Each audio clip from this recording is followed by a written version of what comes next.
A true six-pointer tonight in St. Louis, as this evening St. Louis FC play host to San Antonio. This evening St. Louis FC match is brought to you by the Cheshire, St. Louis, and LHM. For booking some more information, visit CheshireSTL.com. Chris Whittingham alongside the former Manchester United goalkeeper Gary Bailey for commentary of this one. To see the fans making their way into the Toyota Stadium as tonight St. Louis plays host to San Antonio. St. Louis currently above the playoff line, San Antonio currently below, and with 4 matches to play, all to play for at the Toyota this evening. And Gary, let's go ahead and take a look at the Western Conference standings. At the moment, St. Louis currently sitting in 7th, with San Antonio currently sitting in 9th, below that playoff line. Reno in between them, but you see right there, just 3 points separating them.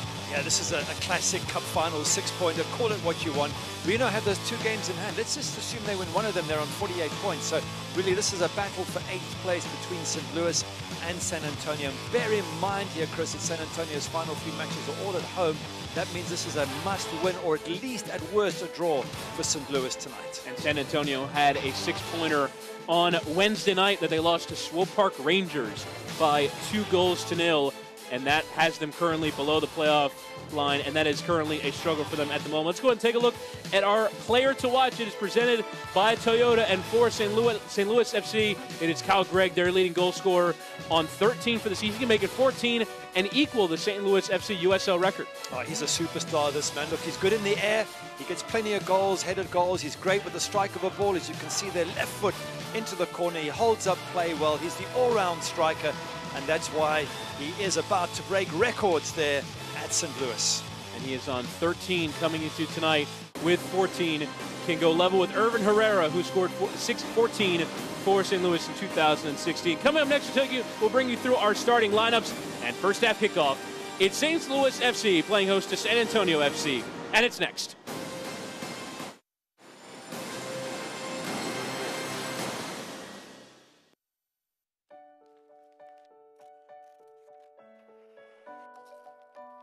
A lottery ticket is so much more than a piece of paper. It's wonder, opportunity, dreams. And not just for players. 100% of the profits from every Missouri Lottery ticket you play goes back to schools, teachers, and students. Play it forward with the Missouri Lottery. At Toyota, safety isn't an option, it's standard.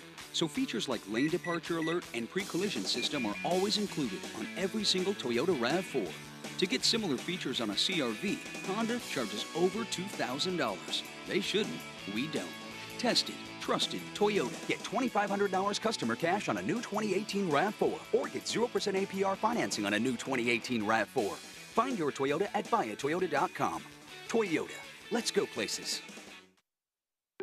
When you need quality electrical work for your home or business, look to theelectricalconnection.org. Created as a partnership between IBEW Local 1 electricians and the St. Louis chapter of the National Electrical Contractors Association, the Electrical Connection has been setting the standard for electrical excellence in St. Louis for over 100 years. You can depend on our highly skilled and trained workforce, your #1 source for quality electrical and communication contractors, electricalconnection.org.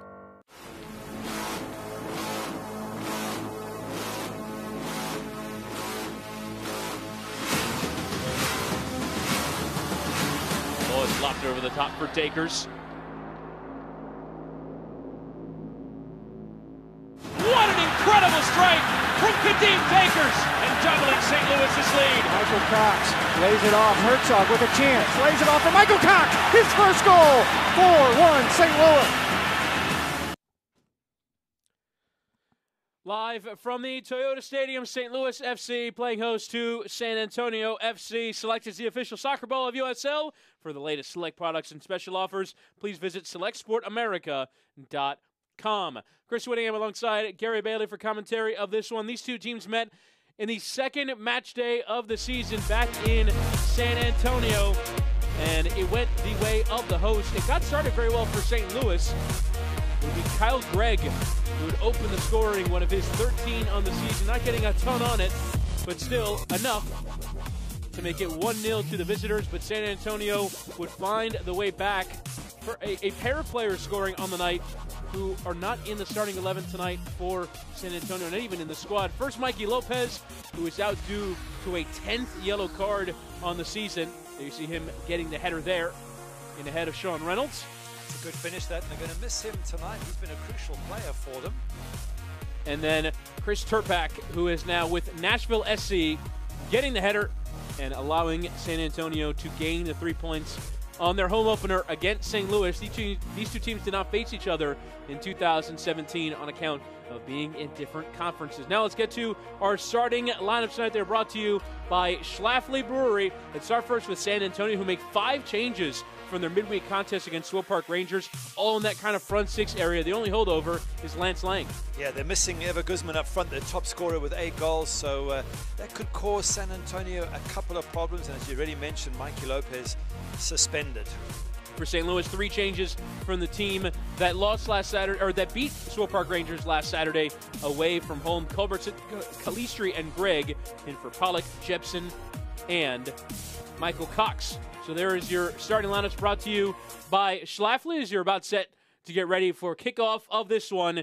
It is a massive contest in the race for the playoff places in the USL Western Conference. It will be San Antonio wearing the whites, going from left to right. That get us started. Welcome into tonight's St. Louis FC match, as tonight they host San Antonio. At the moment, St. Louis FC above the playoff line on 46 points from 30 matches after beating Swope Park Rangers last Saturday night away from home by 4-3. Meanwhile, San Antonio losing twice in a week, dropping points after leading in Tulsa. They led 1-0, they lost 2-1, and then on Wednesday night losing by 2-0 away at Swope Park Rangers. San Antonio now below the playoff line, but a victory tonight can draw them level with 3 matches to play, all to play for, with 4 games to go here in the USL season, as Lance Lang strikes from a long way out wide of Tomas Gomez's goal. Yeah, as you say, it's a 6-pointer, it's a cup final. Describe it how you want to describe it, but for both these teams, an absolutely massive game, and they come into it in opposing form. San Antonio with 2 losses, as you said, St. Louis with a couple of wins and a draw. So St. Louis definitely 3 points ahead, in better form. You would think that this is theirs to win on home soil, and if they do, that 6-point gap might just be enough for them to see themselves ahead of San Antonio and into those playoffs. Lewis Hilton trying to play forward towards the path of Corey Herzog, wearing the bleached hair this evening. San Antonio very much on a streaky pattern of late. In their last 13 matches, they have won 4, lost 4, won 3, and now lost 2 on the bounce, including on Wednesday night. This is their 3rd away match in 8 days. They do close the season with 3 games at home, all against teams below the playoff line, as there is a foul away from the play on that left-hand side. And it will be a free kick won there by Lewis Hilton. Yeah, and doing this strange phase for them of win, lose, draw, and mixing it all up. They've beaten Phoenix Rising and Real Monarchs, so they are very capable, San Antonio, of getting a good result here at St. Louis tonight. And with 3 home matches to come after this, if they did get a win, you'd fancy them to finish above St. Louis, because they'd be level on points with a win tonight. So everything to play for both sides. For St. Louis, they'd be 6 points clear with a victory with 3 matches left to play, as will be Lewis Hilton to take this free kick. With plenty of pace on it. Herzog trying to flick on with a back heel, but straight at the San Antonio goalkeeper, Matt Cardone. That was a good little chance there for Corey Herzog. He's unmarked in the box. The ball comes straight to him. He just can't get any extra pace on the ball. Have a look at it again. Ball comes in. He's there first. He gets the flick, and even you can see by his face, he's going, oh, could I have done more on that ball? Certainly he's presenting a threat there to San Antonio from very early on in this game. Here's Austin Martz on this left-hand side, as he'll race towards that byline, trying to peel it back with his left, but cut out well there by Darnell King, the regular right back for San Antonio. Ex-Tampa Bay Rowdies. Turns 28 tomorrow. As the header is won there by Greg Cochran, making appearance number 99 for San Antonio FC. Well flicked on there by Greg. Lewis Hilton and Martz. This is lovely one-touch football as Herzog tried to roll in Kyle Gregg. Cut out well there by San Antonio.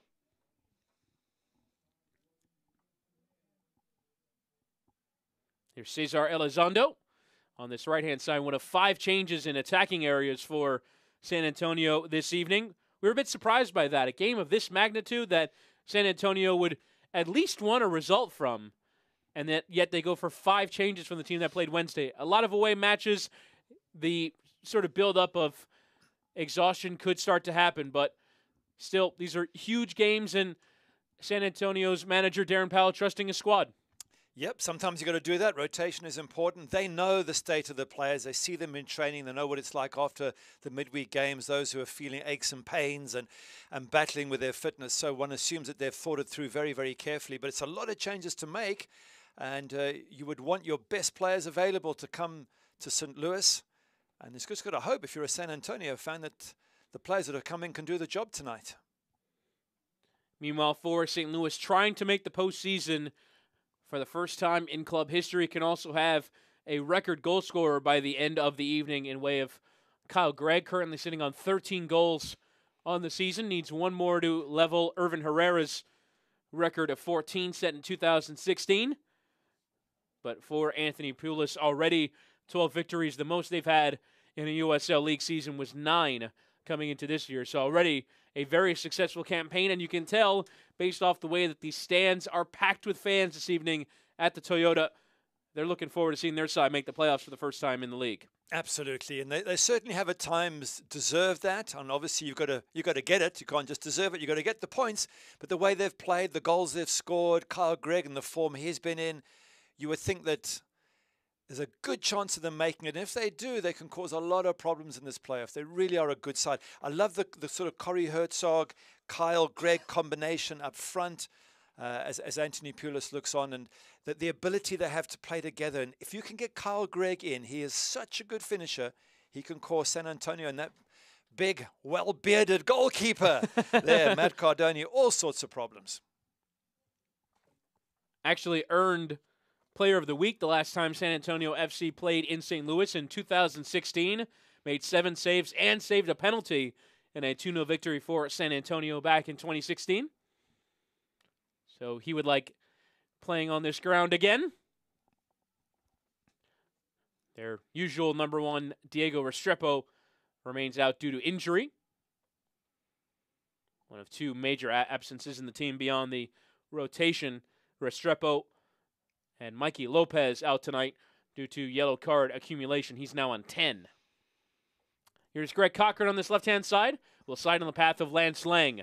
The loanee from FC Cincinnati has options wide open in the center of the pitch, and Ethan Bryant could not find him, though.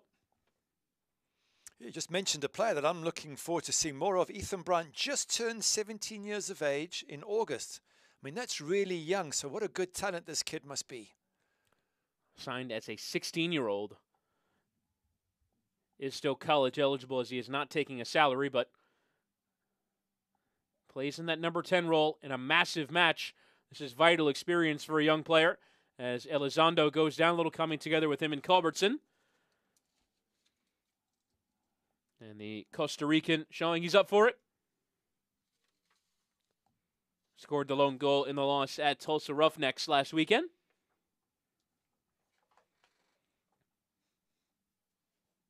And so it will be a free kick for St. Louis for Tomas Gomez to take. This is such an exciting game. I mean, we talk about 6-pointers, and often it gets thrown around a little bit too easily. You know, this is a 6-pointer, and you're in the second week of the season. I'm going seriously, but this really is a 6-pointer because a San Antonio win, and suddenly they're favorites to go to the playoffs in place of St. Louis. Of course, we're assuming that Reno, with games in hand, will at least win one of them. And the other way around, St. Louis win, and San Antonio were going to really struggle to make the top 8. So this is your classic 6-pointer cup final. And San Antonio had one on Wednesday night as well, but lost it to Swope Park. Swope Park now establishing some distance between themselves and the playoff line. They could have just as easily changed with a San Antonio victory. As a little bit late and a little bit heavy there from Lewis Hilton to give San Antonio a free kick. Won there by Maxi Rodriguez. Referee lending a helping hand there to get Maxi Rodriguez up. Let's have a look at it again. And big, strong lad is Maxi Rodriguez, 23 years of age. This is a coming together of bodies. Nothing nasty about that. So we'll be laying over the free kick. Matchday referee Mark Allerton giving the free kick for the visitors, who themselves had a very strong campaign a year ago, finishing second as Lang will send it in towards the penalty area. Gomez off his line, and with a fairly straightforward catch. Yeah, well taken by the keeper, dominating his box, which is what you love when you're a centre-back. And again, the service into the box, you want to try and keep it away from the goalkeeper. Give your big centre-halves and your strikers something to aim at. So perhaps as the game goes on, San Antonio can deliver with a bit more accuracy. San Antonio making the semifinals of last year's Western Conference playoffs, going out to Oklahoma City Energy on penalties, as Gomez coming racing off his line. Does not deal with it in the most straightforward of fashions, but eventually away by Sean Reynolds. And now Corey Herzog in a bit of space, kind of running behind Darnell King. Leave it here for Austin Martz towards the penalty area. His touch a bit heavy, and coming across very well to win it was Rodriguez, but it's straight at Herzog. We'll leave it for Hilton. And now Culbertson. And St. Louis will keep possession.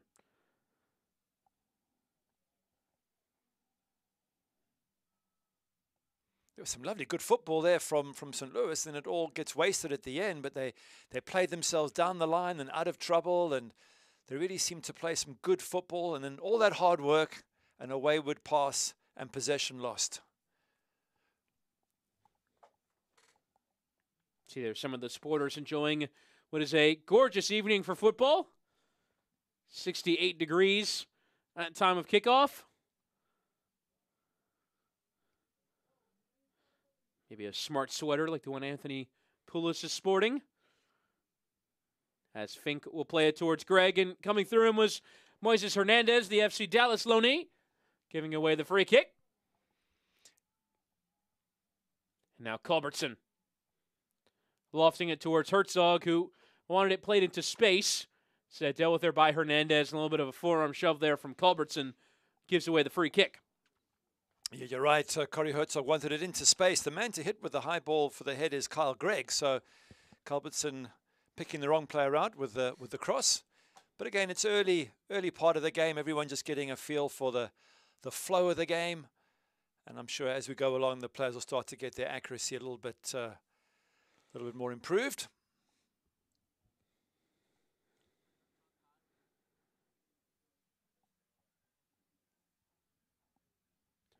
Here's Hedrick. And now Darnell King.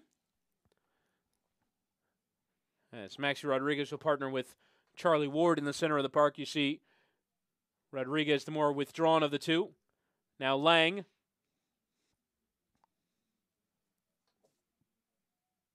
And Greg Cochran out to this right-hand side. Well taken there by Elizondo.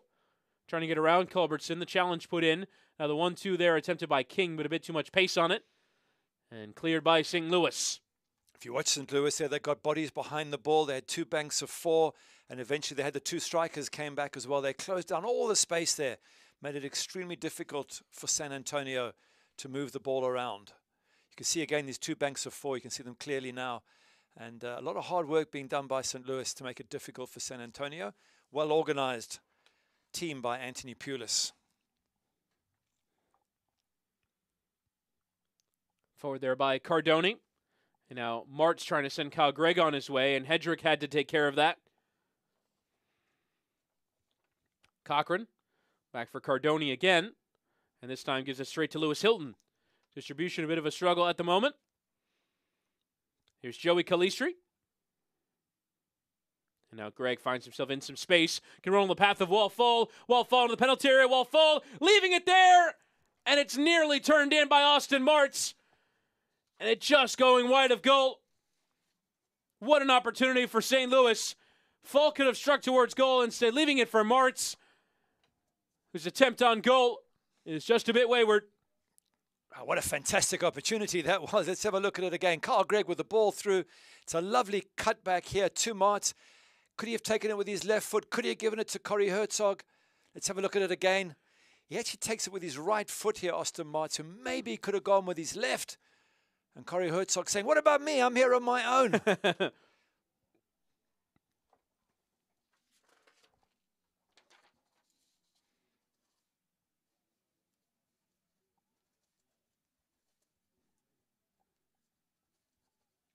Fink. We're in the armband tonight. And his second stint with St. Louis. Reynolds nearly forgetting the ball and just sending it long. Culbertson actually winning in the air towards Herzog. But now Cyprian Hedrick.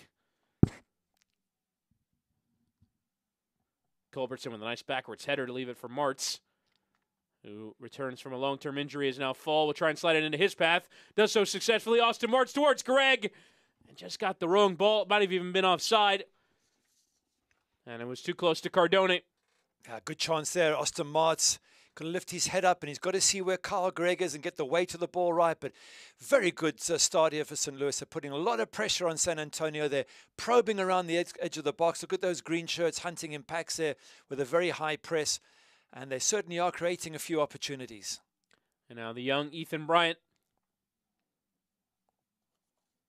First time ball sprayed out to this left-hand side, and Lance Lang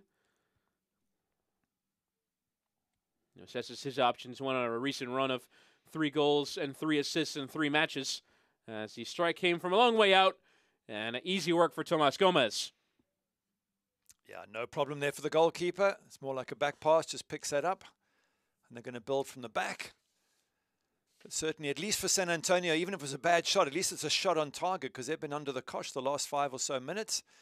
And it always feels good to at least be up at the other end of the park and causing the opponents a few problems.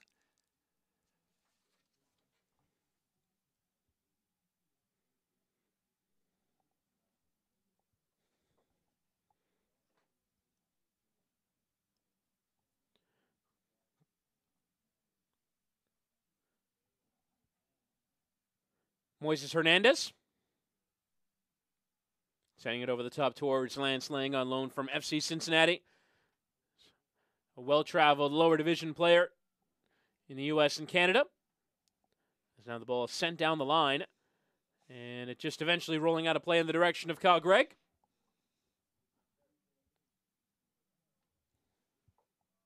And there is Greg Cochran, who has played coming into tonight in 91.7% of San Antonio FC's all-time matches. He's very much been the most regular player in this side since its inception 2 years ago. 91.7. What was the .7 match? Substitute appearance, maybe.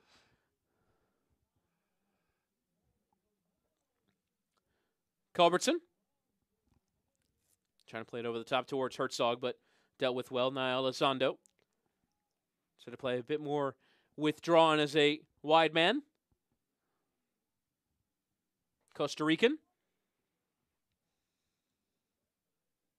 His appearance last weekend was his first in 10 matches due to an injury, as Ethan Bryant is offside. A nice positive play by the youngster. Yes, he was offside, but he was looking for the opportunity there. And it just turned 17 years of age. What a great future he's got ahead of him. Recorded his first USL assist on his debut in the league against Sacramento. Does have 2 league assists in 6 starts. We saw this earlier with St. Louis FC on the campaign. They had Aiden Stanley playing at left back before he went out to play in college at Duke. Teenagers getting their chance in this league, Gary. Fantastic. Love to see it. And that's the way to sort of produce great players. You've got to get them into the professional system nice and young. And if they're not going to college, then you've got a future for them in the game. As Culbertson clips towards that back post, and Cardone had to be sure. And then the next step I would suggest is to get them overseas. You want them like Pulisic scoring again for Dortmund. You want them playing at the highest possible level so they can come back to the US and represent the national team and take that national team to glory in the World Cup. That's got to be the ultimate aim, I would think.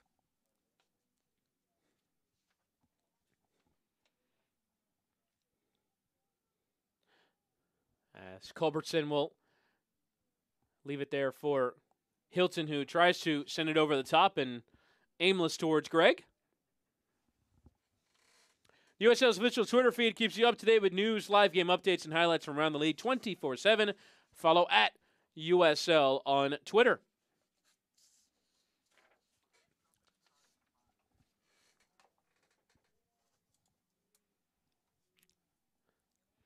As Rodriguez will play it out to this left-hand side, and Cochran, and now Lang trying to play the 1-2 with Ethan Bryant, but a crunching challenge in there from Fink.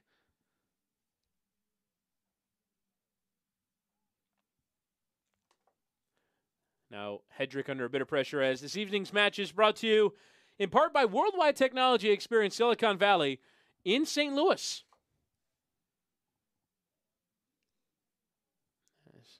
The whole complex is Worldwide Technology Park. This is the Toyota Stadium within it of St. Louis Scott Gallagher, the prodigious academy in this area. Now Fink and Hilton. Reynolds and Fink have largely been the center back combination. You've seen also Fanuel Cavite either drop in with either of the two of them as part of a back three or as a right back. So you get a look at Darren Powell. He's the only ever manager for San Antonio FC in their third season. Came over from the setup at Orlando City where he was an academy coach. So he'd like to bring through some of these young products like Ethan Bryant's ball is played into the path of Corey Herzog. The flag will stay down as Herzog is into the penalty area. We'll leave it short here for Austin Martz. A good tackle in there from Elizondo. Clip towards the back post, and Greg, who can try and play it out the other side. He does. Here is St. Louis's leading goal scorer, Kyle Gregg. And again, leaving it with Hilton, who now has to retreat. And now Wall-Fall finding himself in some space. We'll clip it over the top for Austin Martz to chase. But Darnell King is there as well. And well done there by the San Antonio right back just to let it roll out of play. A little bit of excitement there, wasn't there, in the box? And I thought something might happen with Corey Herzog and eventually Austin Martz, and it all sort of petered out to nothing. But again, St. Louis just in and around that box, threatening to find the vital and the crucial final ball. And if they keep probing away like that at that San Antonio defense, the chances are something will happen for them eventually. No real scores around the league to worry about too much. Swope Park Rangers still in chasing distance for these two sides, but they lead away from home at Tulsa by a 0-0. Haji Berry scoring again. He's now on 8 consecutive. Wow. With goals. That's a good run. Climbing the scoring charts. Currently topped by Cameron Lancaster of Louisville City. And Kyle Gregg not too far behind. Yep, 6 goals off the pace. They can get another one tonight as Sean Reynolds has made a foray forward here. And now Calistri has Greg ever teasing, but much too close to the goalkeeper there from Calistri. Not quite sure what that was, whether it took a deflection or not, but it was nowhere near Kyle Gregg, which I assume was the man he was aiming for. So either it was a mishit cross or it took a little deflection along the way. But that's the final ball we're talking about. It hasn't happened for St. Louis yet, but they certainly are probing a lot more around San Antonio's box than vice versa. Elizondo trying to clip over the top towards Bryant.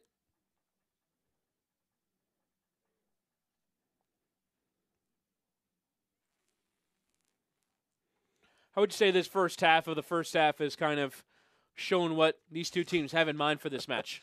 If it was a boxing match, you'd be saying that's sort of like sparring and testing each other out. There really hasn't been any super big punches thrown as yet. And I guess both sides are thinking we can't afford to lose. I wonder if it ends up being a stalemate and a draw. Lang now after the giveaway from Fink will strike towards goal. Gomez had it slightly covered, but not the most convincing of punches. It's still on for San Antonio. Maxi Rodriguez, now Cochran. And Lang again, who this time clipped towards that penalty area. Trying to get in there is Kyle Murphy, who hasn't seen too much of the ball. And now King. Murphy in for Ever Guzman tonight. And forced to retreat there was Charlie Ward. The young Englishman came through as a youth player at Aston Villa and Stoke City. There's Lang again. He gave us a little moment, or certainly the San Antonio fans, a little moment of excitement. The shot wasn't a great shot. It was straight at the keeper, Thomas Gomez, but it was powerful. And it certainly got all the San Antonio fans excited for a moment. Lang, a full international with Jamaica, one of two in the San Antonio team, with Omar Gordon on the bench winning 16 caps. Lang with 11.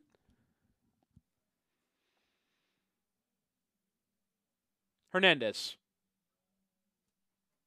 Well, one there by Fink. Just heads it into the crowd. As here is Lang's effort. It's well hit. I mean, it's flying. The keeper, as you say, doesn't get it clear. Sort of drops it into a bit of a danger area, but possibly because the ball was moving a lot in the air. And it certainly would give the San Antonio strikers a little bit of a lift to see the opposing goalkeeper in a touch of trouble. As ball is lofted towards Herzog, who takes very well, trying to eventually leave it for Greg, who had to come back to win it. Goes to ground, play on, says Mark Gallatin. Elizondo. And doing very well to intervene was Martz. And a result in a San Antonio throw. Good pressure here from St. Louis. Look at those green shirts, making it very difficult. So San Antonio have to just go up and under and get it out of their defensive area. And that just comes from all the pressure that St. Louis have been putting on them with that high press.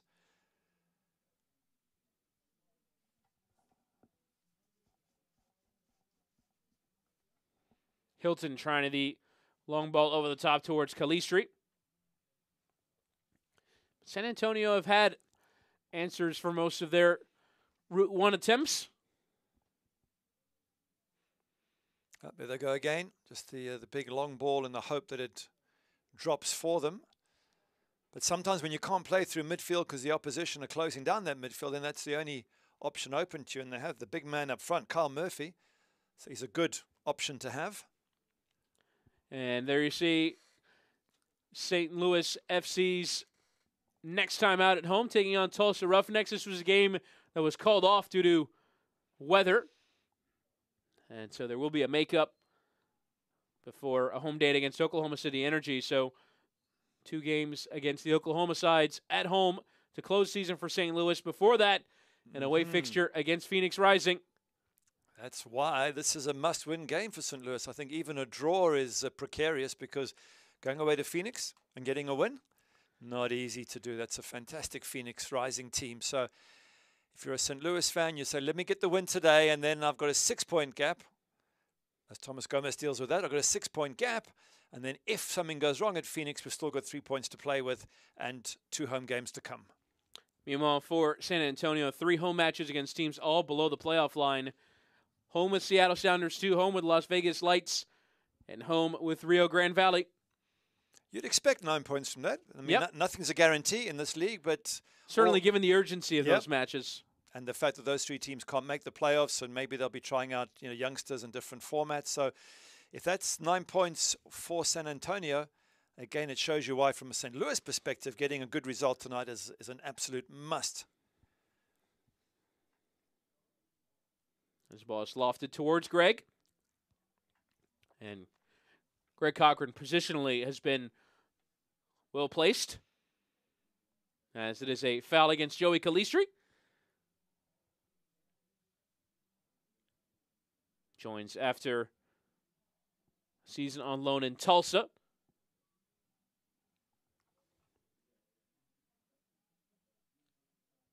And now King.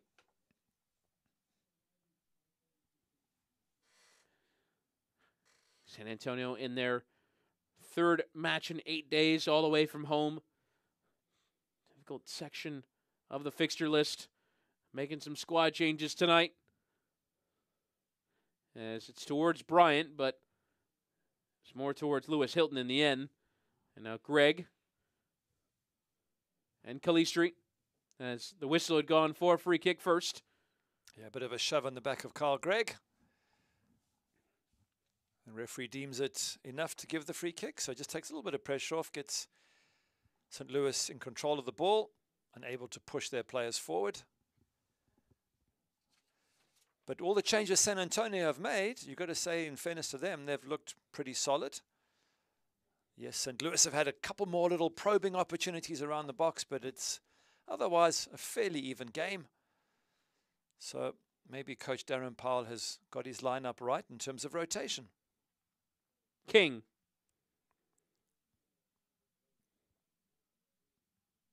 His attacking changes have not created a great deal, but in a solid position at the moment.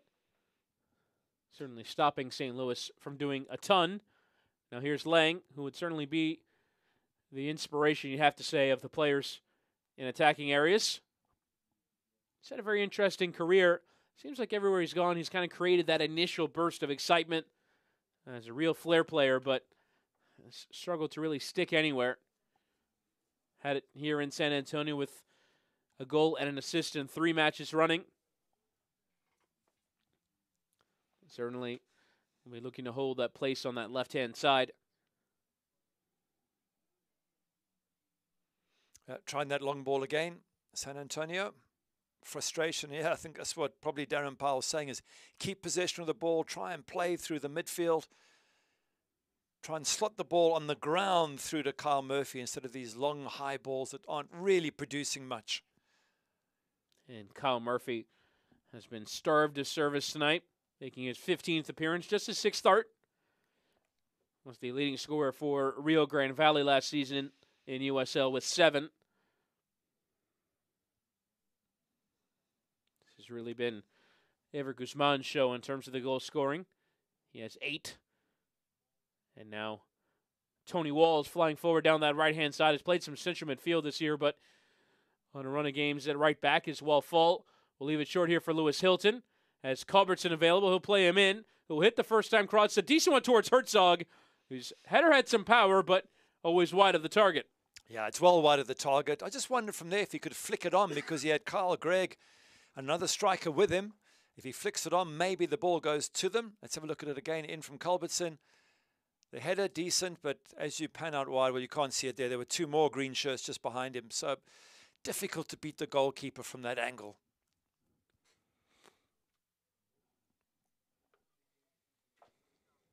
And there you see Darren Powell continuing to bark out instructions.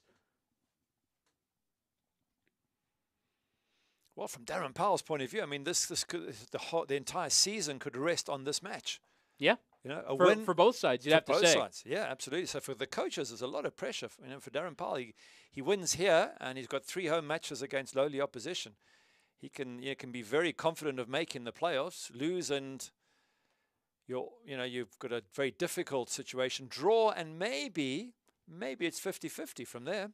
Wallfall is dispossessed on the center of the park by Rodriguez. Now Lang to try and play the cross in, and that certainly is not the right ball. And the St. Louligans over in that corner, certainly jeering the San Antonio winger, and he has a laugh. Good for him. Yeah, I'm not quite sure if that was driving the ball across or having a shot from out wide or what it was, but it didn't come off. And good to see players having a laugh with the crowd and taking it all in good humor. They're the St. Louligans. See that big Pulis head. I love the St. Louligans. I think they're a great bunch of supporters, and they really bring a wonderful vibe to the ground. They're normally a bit more noisy than they are tonight. Those drums are not making as much noise as we have heard in the past.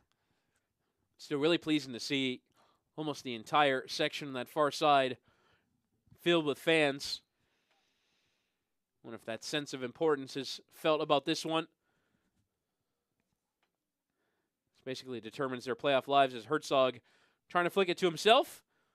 But well read there by Cyprian Hedrick and cleared, but Calistri trying to win it back. King with a fairly dangerous ball back, but goalkeeper Cardoni will send away.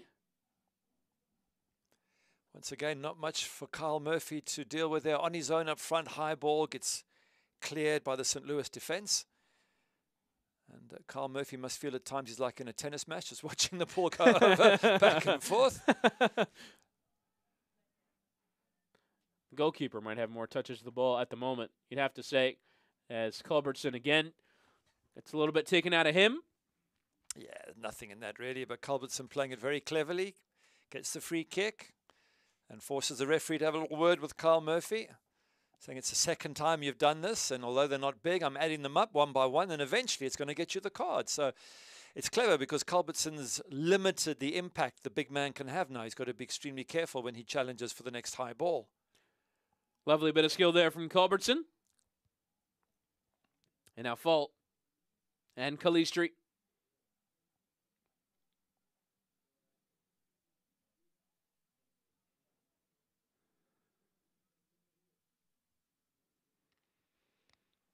St. Louis just trying to build up and create some chances. Calistri trying to flick first time towards Greg, who might have thought he was offside, so didn't really go for it. And a bit too much pace on it anyway. Yeah, he was just coming back from an offside position, so a little bit of misunderstanding there.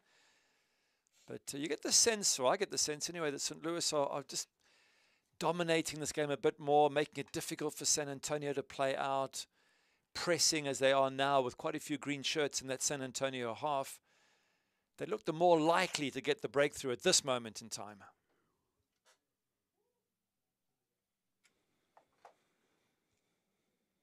St. Louis trying to make the playoffs out of the West. After playing in the East a year ago, you wonder if that might help just a little bit. Perhaps the fixture list a bit more kind. As here's Bryant and Lang. You've seen at times those two have tried to combine. And now Cochran. Where's the armband? As the lofted ball is caught there by Gomez. Yeah, high ball, the long ball approach yet again, and I'm not so sure that Elizondo is the right man to be on the end of that, because he's nowhere near as tall as Kyle Murphy. Pull on there by Hedrick, but leaves it there for Fault. He's eventually come to Cochran. And Hernandez with their academy at FC Dallas, now on loan from the MLS club. And Bryant.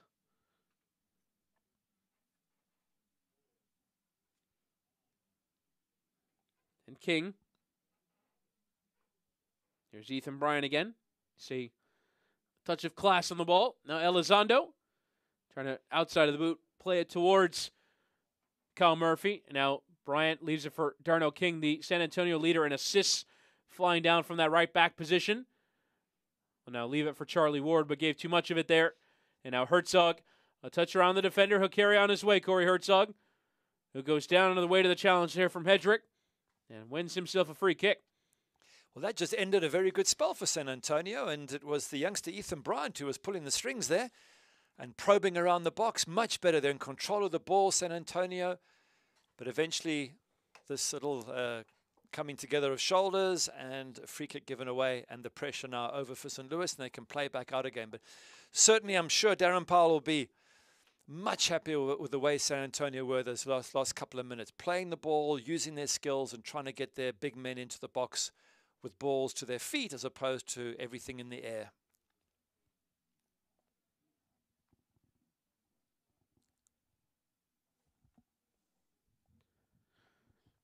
As the St. Louligans have not had too much to cheer about tonight by way of scoring opportunities. But it's not for the want of trying, as Hilton will try and play it over the top towards Martz. Appeals for offside from the San Antonio technical area, but King, in trying to play it off of Austin Martz, went through him and gives away the foul. Yeah, no doubt about that. I'm not even sure why King is debating the issue. He just went straight into the back of Austin Martz. Have a look. Austin Martz standing there, hits him with his elbow and followed by the body force. No question about that. Let's see what St. Louis can now do from the set piece. And no doubt their big men are coming forward. And a situation where a decent ball from Lewis Hilton could cause all sorts of problems. Now it's Hilton and Culbertson over it. Matt Cardoni just getting everything established in his area. Can this produce the breakthrough for St. Louis?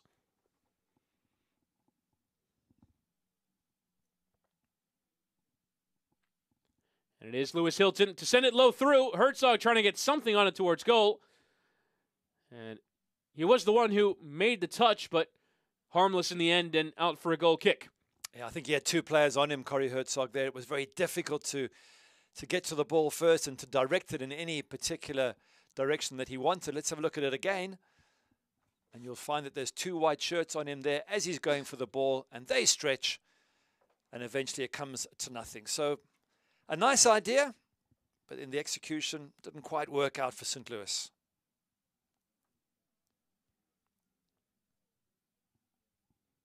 As Hilton played first time towards Herzog, but the whistle goes. He was offside.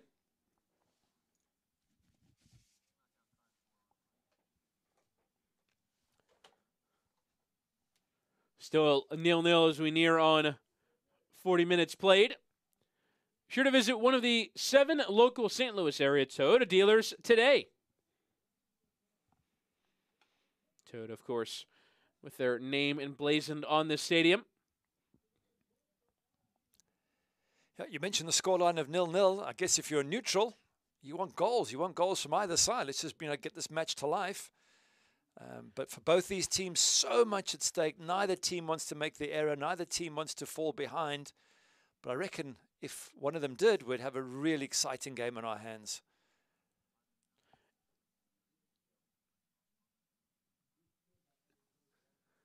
As the ball is spread out towards Cochran, but it ran out of play. But that is, Gary, very often the kind of custom of relegation six-pointers around the world is they're very often cagey affairs. If you describe it as a cup final, as a six-pointer, they're not always the most entertaining games. Yeah, you don't want to lose. No matter what happens, neither of these two teams wants to lose tonight. So if it happened to be a draw, you probably find both managers would take it. And that's why they don't want to make any mistakes. They want to make sure they're careful. But if there was one goal, then the excitement begins because the other team has to come out and attack. So let's see what happens before halftime. Hilton towards Herzog, but the whistle had sounded. I'm curious about that approach, though, from San Antonio's point of view. There are 3 points down on St. Louis. Catching Reno might be hard, guys, you mentioned earlier, given the games in hand. They play against Las Vegas later. But there's only 12 points left, and 3 of them could potentially be against the team that you're chasing. It's really between St. Louis and San Antonio for that final playoff spot. And as much as you can take 9 points from 9 over your last 3 games, even that might not be enough. That's a very fair point. But if San Antonio are going to try and win this, my guess is they're going to do it in the last 10, 15 minutes. Right now, they just want to, keep the home crowd quiet, don't make any mistakes. They're coming off the back of 2 losses. They've had 5 changes. I think they'd be happy to go in halftime at 0-0. But certainly, where you're 100% correct, this last 10, 15 minutes, San Antonio, if it's still 0-0, we'll think, we've got to go for it now. As will St. Louis. So, but why wait for the last 10, 15 minutes, guys, for excitement? We want goals now. Martz. Challenge coming in from King. And this time the whistle will sound, and you have to think, after the accumulation of tackles from Darnell King, you might be seeing yellow here. Oh, no, it's just going to be the wave of the arms. And the finger counting, 1, 2, and 3. Anthony Pulis says, surely that's enough. And referee saying, I've given you a final warning, I'm counting, but next time it will be a card. And that's what Anthony Pulis is arguing, that should have already been at that stage. You heard on our pit side microphones the St. Louis manager saying, you got to be kidding me? What does it take? As all managers will say to the ref when it's against the opposition. Standard manager speak. And Anthony Pulis gave us the manager speak on our call ahead of this one. We're trying to hype up the importance. Come on, coach, it's a 6-pointer. It's a cup final. He goes, nope, just another set of 3 points for us to accrue at home. Yeah, I guess he's trying to sort of keep the pressure off his players. If he keeps talking all week about a 6-pointer, maybe the players overreact. Well done by Greg to take it out for Herzog, but his ball in the path of Martz, dealt with by King. And so the manager just sort of said, no, guys, it's a normal game. Do your normal thing. Don't get too uptight. Don't get too tense. But quietly, in his own moments, Anthony Pulis is thinking, this is a 6-pointer. And his players know, too. His players can look at the league table and go, yeah, this one's pretty important. Yeah, it is. But if your manager starts talking about it, it might just add in too much importance. So, yeah, it's psychology. It's trying to get the best out of your players and fully understand where Anthony Pulis is coming from. And I'm sure the same for Darren Powell. You know, coming off 2 losses, he's trying to lift his players up and say, hey, you know, keep it going. We're in with a shout. We get a good result today. We can make the top 8, and then who knows what. So this game is a very psychological game, soccer, and part of managers' job is to get inside the head of their players. As Hedrick will deal with it. That's something that I talked about earlier this year with the manager of Oklahoma City Energy. He was going through a pretty poor run early in the season, and he said, if I make 11 changes, then if we lose again, I have to make 11 more changes. If you say that this game is a cup final, then if you lose, you have to say, well, the next one's a cup final, and that sort of ends up losing its luster, and it stops being a real message. No, that's a fair comment. My old manager, Alex Ferguson, would just scream at you, and you go, yes, boss, I'll do it. As Corey Herzog wanted that area between the advertising hoarding for the long throw. Still gets a decent one in. Wall Fall with a decent amount of power in that header, but it wasn't towards goal. Now Fall will again try and play it over by this corner flag. We'll send it towards that penalty area low with some pace, and away by Hedrick with 1 minute to be added on here at the end of this first half. A little bit of excitement there with Wall Fall. That flick on could have gone anywhere, and if it goes to Kyle Gregg, it'll almost certainly have been a goal. So again, St. Louis just probing and trying to create that one final pass that's going to break the deadlock. And again, Fall with a flicked on header towards Cardoni. And you see there, they're coming together with Fink and the goalkeeper. And now Fink, who is apologetic, and Hernandez stepping in and asking how that happens. And now Hernandez and Wall Fall with a little bit of afters. And the referee, Mark Allerton's going to have to get involved. I don't think that was terribly intentional from Fink towards goalkeeper Cardoni, but the men in white did not like it. No, and they will use every opportunity to make it seem to the referee that Sam Fink meant to hit the goalkeeper. That's their job, to try and get Fink booked, and his job is to underplay whatever he did. It's standard procedure, and the referee's got to try and sort it all out, and he's just warning the big man, just be careful, which is fair enough. The referee's being consistent. He has given all the players a bit of a warning, as long as it's not too serious. He's just said, be careful, I'm watching you.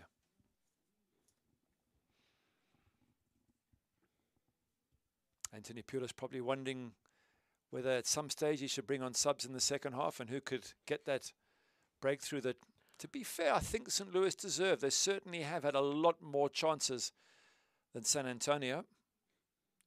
As that goal kick from Cardoni will be the end of this first half in what has been a cagey affair. If it is meant to be a 6-pointer, then it certainly has played like one so far. A couple of nasty challenges. No yellow cards, though. And we've also been short on chances. So that brings us into halftime. Brought to you by Hollywood Casino. Your score at the break. It is St. Louis FC 0, San Antonio FC 0. All to play for in the final 45 minutes coming up after our halftime report.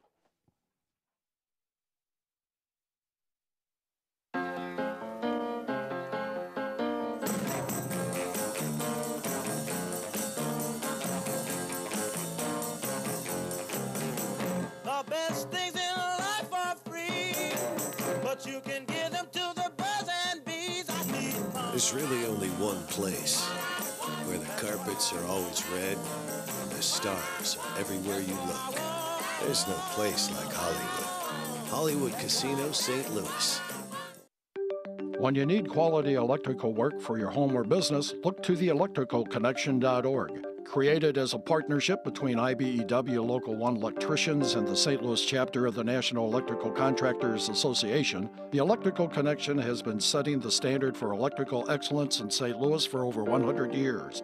You can depend on our highly skilled and trained workforce, your #1 source for quality electrical and communication contractors, electricalconnection.org. At Toyota, safety isn't an option, it's standard. So features like lane departure alert and pre-collision system are always included on every single Toyota RAV4. To get similar features on a CR-V, Honda charges over $2,000. They shouldn't, we don't. Tested, trusted Toyota. Get $2,500 customer cash on a new 2018 RAV4 or get 0% APR financing on a new 2018 RAV4. Find your Toyota at buyatoyota.com. Toyota, let's go places.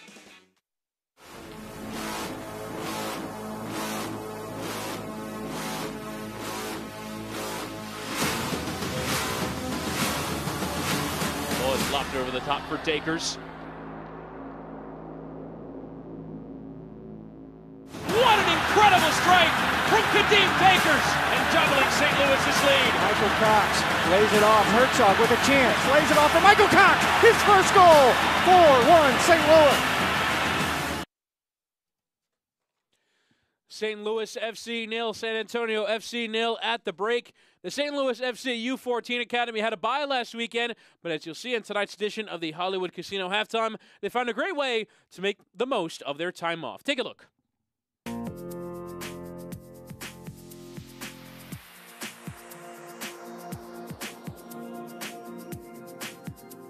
Today we're supporting Painting the Town Gold, where we come out early Saturday morning and we run a 5K for cancer. For having a 5K for pediatric cancer awareness, it's for Painting the Town Gold, an organization we started 4 years ago. This is our 4th year going strong. We're just coming out here to support the cause and have fun. Just run a 5K for cancer. Well, we didn't really have a game today, so we were looking for stuff to do, and this is always a great thing to just help and support.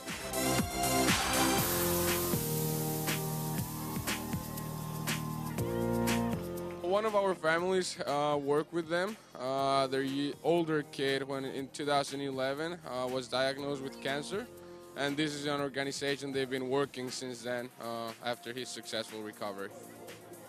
When I was 14, I was diagnosed with acute lymphoblastic leukemia, and I was tired of seeing kids that I got to know throughout my treatment die. So I got a bunch of people together throughout the community, got a bunch of people together and started Painting the Town Gold. We have the 13 and 14 Academy from Illinois. It's just a good opportunity for them to build community and kind of develop them off the field as well. It really makes you feel good because some people aren't as fortunate as others, and they get really sick, and it's good to support. It's great. Anyone who comes out and helps this great cause, we really appreciate it. We love all the help we can get.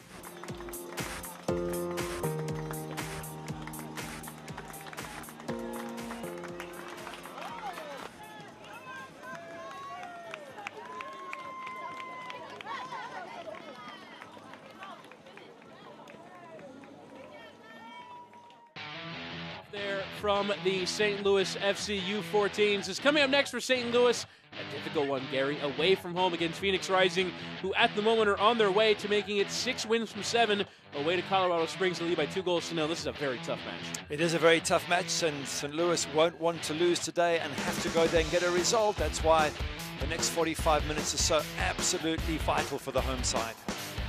The good news for them is that they would be playing a team already clinched in a playoff place and well on their way to clinching a home game in the Western Conference playoffs. So not a ton on the line for Phoenix, but still so much quality in the side. It'll be tough for St. Louis to get 3 points away from home. Even a result will probably take some doing from St. Louis. You take a look at the schedule. All they have left, Phoenix away, and then 2 home matches to close out the season against Tulsa and against Oklahoma City Energy. This is what they have left to make the playoffs. Yeah, the last 2 matches you would expect them to get results, and if they're 3 points ahead of their nearest rival, which is likely to be in San Antonio, with 2 of those home matches to come, you'd think they're in a very good position to make the playoffs. That's what they'll be aiming to do, St. Louis.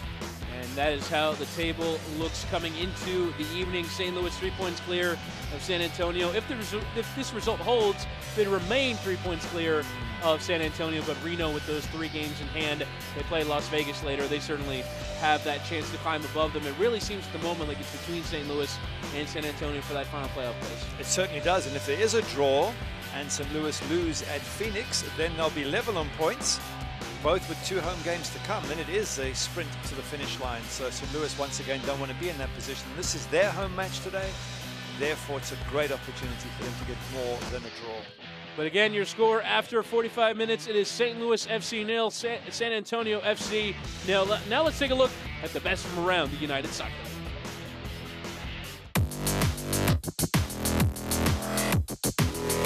Theo takes a shot, and that one is good. And so Francis tapped over the bar by Dan Lind. Shank cutting it across, the shot is on and in. Hernandez tipped over the bar by Perino. That's number 1 at his best. Here's Saeed, goal! Oh my goodness! Off to Adi, a save is made by Patterson Sewell. To the right foot of Rio, shot goal! David Olsen goes for goal, tipped up by Wazinski. Tsubasa Endo with a great-looking strike. Endo with some room. Takes a strike. Endo hits it and has a hat trick. Forced lasso! Oh, look at Fernando Adi. Into the box. Fernando Adi, far post! Into the box. Corbin Bone! Corbin Bone heads it in! With that goal, Manu Ledesma sets a new USL record for assists in a season. Goal and a score! Incredible goal! Tampa Bay. He'll try and send one in on the ground. Score! And his service in finds the back of the net. Wow. It's headed back across and down and in. And is buried into the back of the net. This could be their moment. It's Baril! Yes! Ball to Decker, and what a shot at the corner of the net! Right-footed shot, and he has it! And St. Louis has stolen a goal. Now headed in for a goal. Oh, and St. Louis has done it. And there it is. He's just scored. And then a shot turns the near post, is scored. Bends it in. Brett is denied and stopped again. Tambaki's got just enough of a look at it. And he puts it in. Rips that shot. Followed up and in. And he puts his team ahead once again.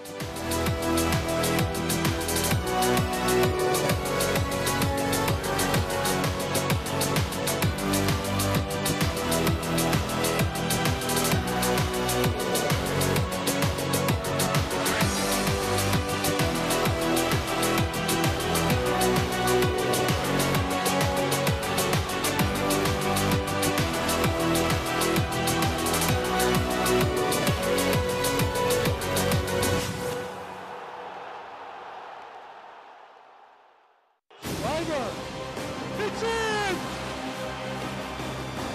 There it is! 2-0 Orange and Blue! Now setting up the right score! And it's in!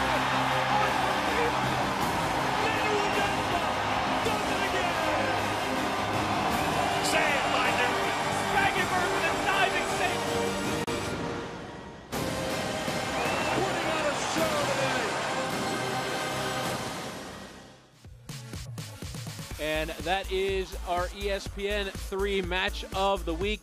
FC Cincinnati playing host to Richmond Kickers. You mentioned Phoenix Rising are St. Louis's next opponent. They host Las Vegas Lights in the final regular season edition of the ESPN match of the week. But for Cincinnati, flying clear at the top of the Eastern Conference, they're on a terrific run of form. You take a look at the overall schedule in the West, still coming up tomorrow to close out the weekend. Oklahoma City Energy have an outside chance to get on the chase and make a run towards the playoff places. Probably need some results to go their way. They are away to Sacramento Republic tomorrow, and then RGV playing host to Reno on Wednesday.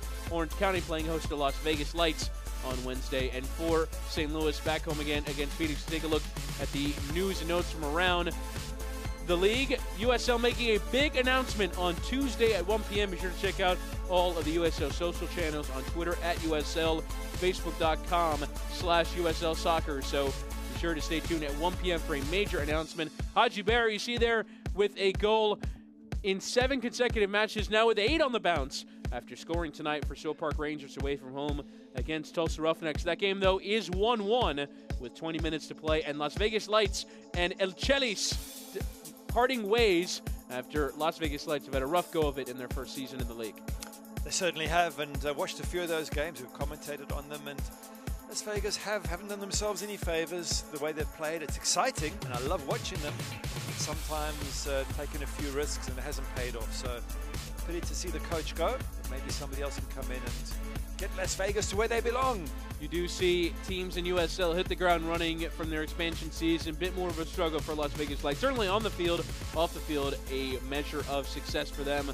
Drawing in crowds, getting some good press as well. But the on-field results see El Cheli's depart. And that is your look at news and notes from around the league. Coming up next, we'll have first half highlights and second half kickoff. You're watching St. Louis FC 0, San Antonio FC 0.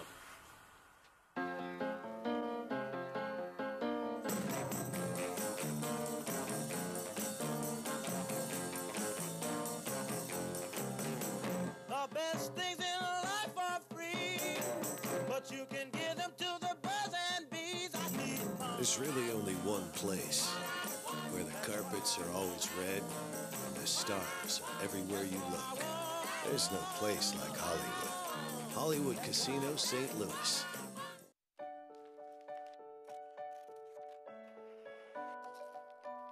A lottery ticket is so much more than a piece of paper.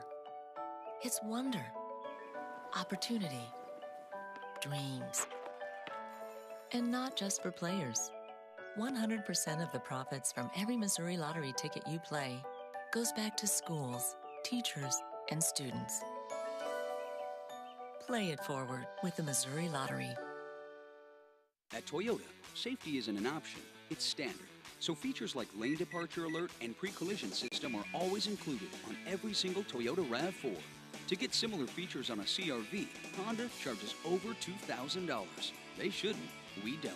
Tested, trusted Toyota. Get $2,500 customer cash on a new 2018 RAV4 or get 0% APR financing on a new 2018 RAV4. Find your Toyota at buyatoyota.com. Toyota, let's go places.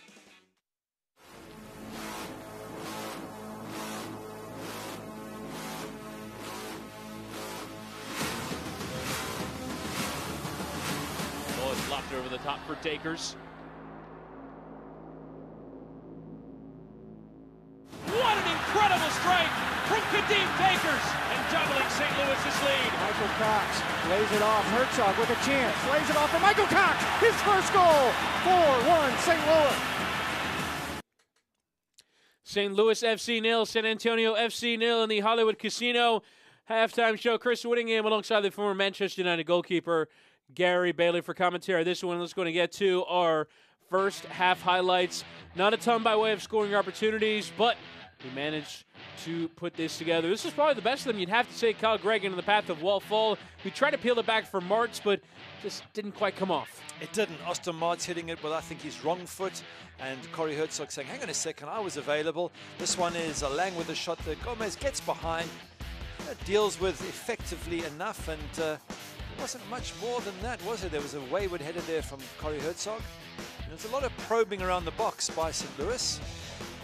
And there was a coming together with Darnell King, who, despite a few challenges, managed to avoid an 11th yellow card of the season. Did eventually result in a St. Louis free kick that Herzog unable to turn in.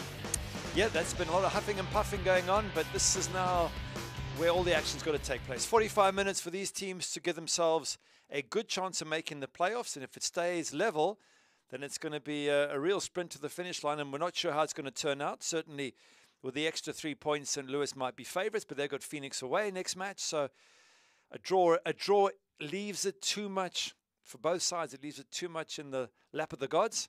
What they want, both teams, is a win and a better chance of getting through. And to do that, you need more shots on target than 2.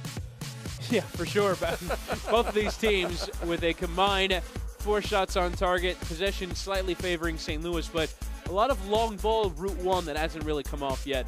And if you try and play possession, it doesn't come off, that's one thing. But you play long ball and it doesn't come off, that's an entire other proposition, particularly from an entertainment value. Yeah, San Antonio have struggled. They really haven't played anything through the middle. And as you said, it's all been long balls. The big man up front, Kyle Murphy, who's now on a yellow, so almost on the so he's got to tread very, very carefully. He's on a warning, rather. For St. Louis, I did feel they probed around the box very nicely. They try to create something, and I still feel that with a good final ball, they will get the breakthrough, St. Louis. They certainly deserve it. How much does making 5 changes, particularly those midfield two, normally Pecco's on the bench and Mikey Lopez serving a suspension, changing that many attacking players, you really see that struggle and connection from back to front? That could be one of the reasons. The other could be that they've really closed down St. Louis. They haven't given San Antonio any space. See that a bit more often now, the delayed restart, as Wall Fall will eventually play it to Joey Calistri. You're on your way here in the second half.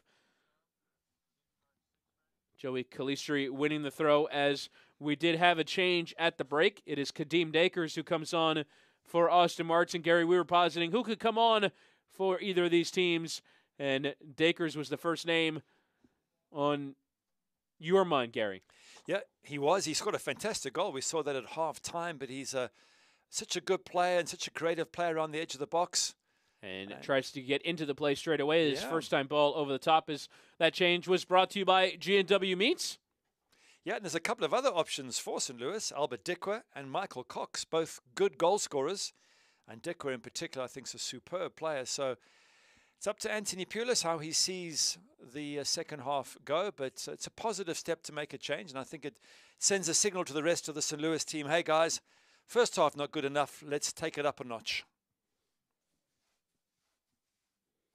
Nice turn there by Elizondo. Dakers trying to win it back, but giving away the free kick. Dakers and King with a little bit of an exchange there. For San Antonio, they have some options as well. Omar Gordon on 5 goals for the season. Ever Guzman, their usual number 9, is on the bench on 8 goals this year. So some attacking options for either team to really make that change. And it's a change I would expect in the last sort of 10, 15 minutes. As we were chatting before half-time, San Antonio will be happy to keep it level like this until towards the end. But even they've got to look at it and go, we're still 3 points behind, only 3 games to go after this. And maybe that's when they'll throw on their top goal scorers. Fall trying to win in the air. You see a big presence in there next to Lewis Hilton. Now Dakers in some space and Culbertson overlapping. We'll leave it with Wallfall, the big German. And now Tony Walls. He's fitting very well at right back and does very well to get around the defender Lang. Now into the path of Calistri, who tries to peel back, and at the very least, I believe has won a corner. And finally, the referee does signal for an Electro Savings corner for every goal scored by St. Louis FC. Off a corner, Electro Savings will be donating $100 to a St. Louis charity. And what is our first corner of the match for St. Louis? Calistri took a bit of a hard knock. I'm just looking at those boards. Are they up against a brick wall? Because there didn't seem to be much give when he hit that. As the whistle sounds, I'm not sure the ball was ready to be put in play. And I think Darnell King on the field and Darren Powell in the technical area can barely believe that there will be a redo of the corner.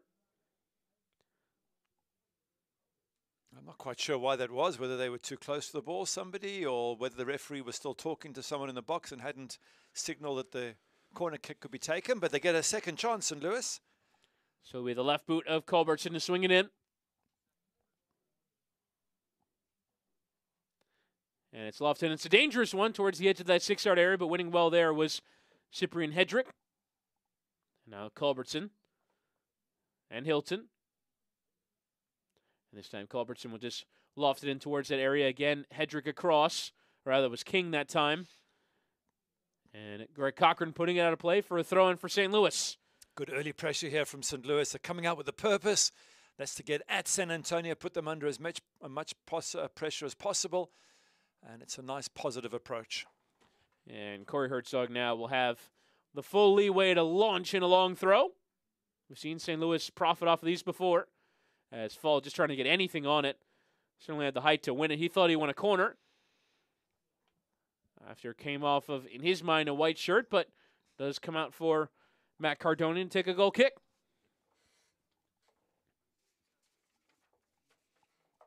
It's difficult to tell what happened. Let's have a look. Wallfall goes in there. Even then, I'm not sure. It looked like Wallfall's head. It just proves to you why it's so difficult to be a referee or assistant ref, because even with the replay, we're busy looking at that going, is that a corner? Is it not? They've got to call it in real time, which is why they're never going to get it right every time. And why I also believe that, as we just lost the picture there for a moment, why I also believe that referees shouldn't be picked on by the players. The players must leave them be. They made a decision. They've got to stick to that decision. Yes, every once in a while they'll get it wrong, but you can't have 6, 7 players screaming at a ref every time he or she makes that decision. I think we see that more in European football. I've been very impressed with the USL referees today. They don't take too much verbal abuse. They stand their ground, and good for them. That also comes from technical areas as well. Generally, it seems to transfer to the players. If the managers are always having a go at the officials, the players kind of take their lead. I agree with you. Here's Lewis Hilton. And Kadeem Dakers on the turn. Carrying on towards goal, trying to poke it towards Herzog. And Dakers frustrated there, probably with the lack of a foul call. Certainly wouldn't blame Herzog for not getting on the other end of that. It is now King, can carry on his way and slides it towards Ethan Bryant. Trying to get the better of Sean Reynolds there was Bryant, but at least gets the throw. Yeah, the young 17-year-old has been impressive. You know, he's been positive. He's wanted the ball. He's keen and eager, and he's done well in this game so far. And now coming together, and there is finally the yellow for Darnell King for the challenge on Kadeem Dakers. Seemed like King received about 4 warnings before finally taking the booking for Mark Allerton. Yeah, he can't complain, King. As you say, got a lot of warnings. And when the referee has given you that sort of final warning, then you really have to tread carefully. So maybe that's a warning to the other players as well.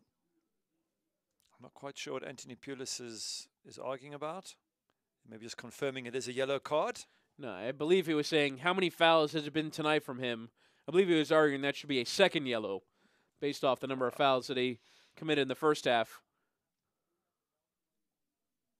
Yeah, I think you're right. He's saying a yellow card for the first 2 and then another second yellow. But, you know, can't keep on going on at the officials before they turn on you and give you the yellow card. So deep breath there for Anthony Pulis. But, I mean, it is a pressure on both the coaches. We spoke first half about that for Darren Powell as well. This is a massive match, a season-defining game.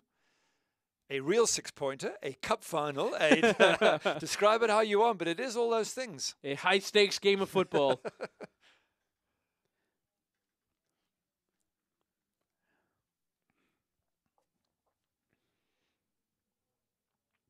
This will be a throw-in for St. Louis.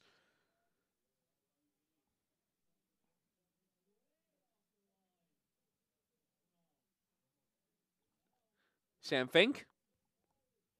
And Wallfall, who has certainly gotten in the goals plenty from his central midfield position on 5 in 20 starts. Solid return. As Hilton tries to spray it out to Dakers, but well read by Elizondo. Has certainly done his defensive work plenty from his wide position. Cesar Elizondo, the Costa Rican. Once again, St. Louis pushing a lot of numbers into that San Antonio half, making it so difficult for the visitors to play out. And that pressure just constant against the team in white. And we would like to see them play out from the back, but they're struggling to do so, which means they might every once in a while resort to the long high ball on cue. That time from goalkeeper Cardone. The local boy playing it for his local club. Both he and Maxi Rodriguez from the San Antonio area. Always nice to see.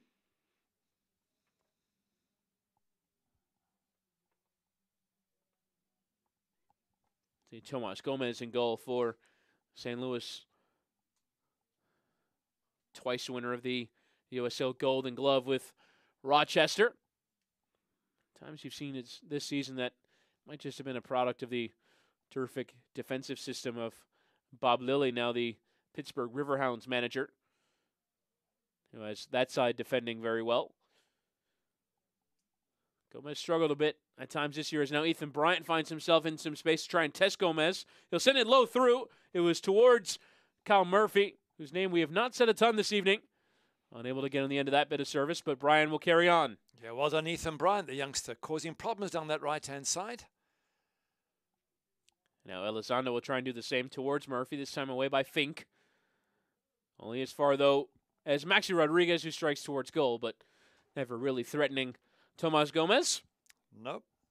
Darren Pauli's coach may be suggesting that either hit it lower or pass it to someone or try and at least create a better goal-scoring opportunity.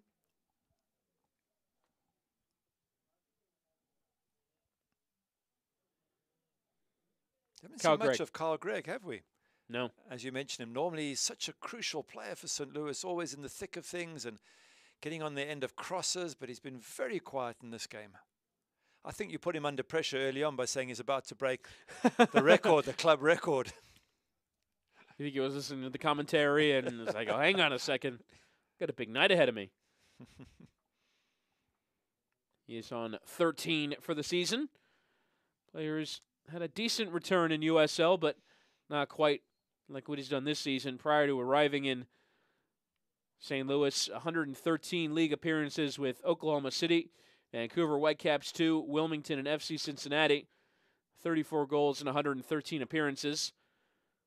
It's about a goal every third game. But for St. Louis, 20 starts, 13 goals.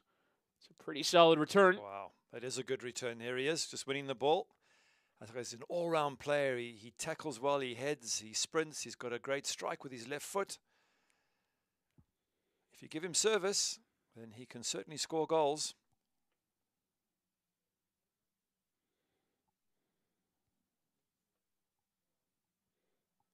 As Lang tried to receive that one, but far too much pace on it.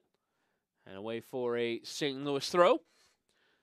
Stay up to date with all the best from social media around the USL by watching Off the Post with Kelsey Steele every Friday evening on the USL social media channels. As San Antonio will take the free kick quickly. San Antonio player on the wrong end of that challenge staying down. I believe that was Maxi Rodriguez, as Charlie Ward will not play on. And there is Maxi Rodriguez. Yeah, it's always a problem when someone goes down holding their face, the referee keeping an eye on it, because it's the one time you can stop the game for a head injury. But a lot of players get a bump on the shoulder and grab their face if they want to slow the game down. So referees have a hard decision to make. As Cochran tries to send the cross in. It's a threatening one, but Murphy unable to get on the other end of it. Yeah, Gomez too quick, read that nice and early. Positive from the goalkeeper. Dealt with it very smoothly. And now the thrown distribution, a very powerful throw towards Culbertson, and now Dakers in some space. Can cut onto his right. See there, just a bit of confusion as Dakers will then strike. Oh. And it wasn't too far away. Matt Cardoni caught a bit off guard with the strike from Dakers. We ran the promo during halftime, the way that he scored against Las Vegas in a similar kind of position. And that time, not too far for Kadeem Dakers. Well, I thought he had lost the ball and it was given back to him. There he loses the ball and suddenly confusion amongst the San Antonio defenders, and he pounces on that confusion and nearly manages to bend it in the top corner. And you say, it's almost a carbon copy of the one we showed at halftime, but poor defending from San Antonio. You can't just lose possession there on the edge of your box.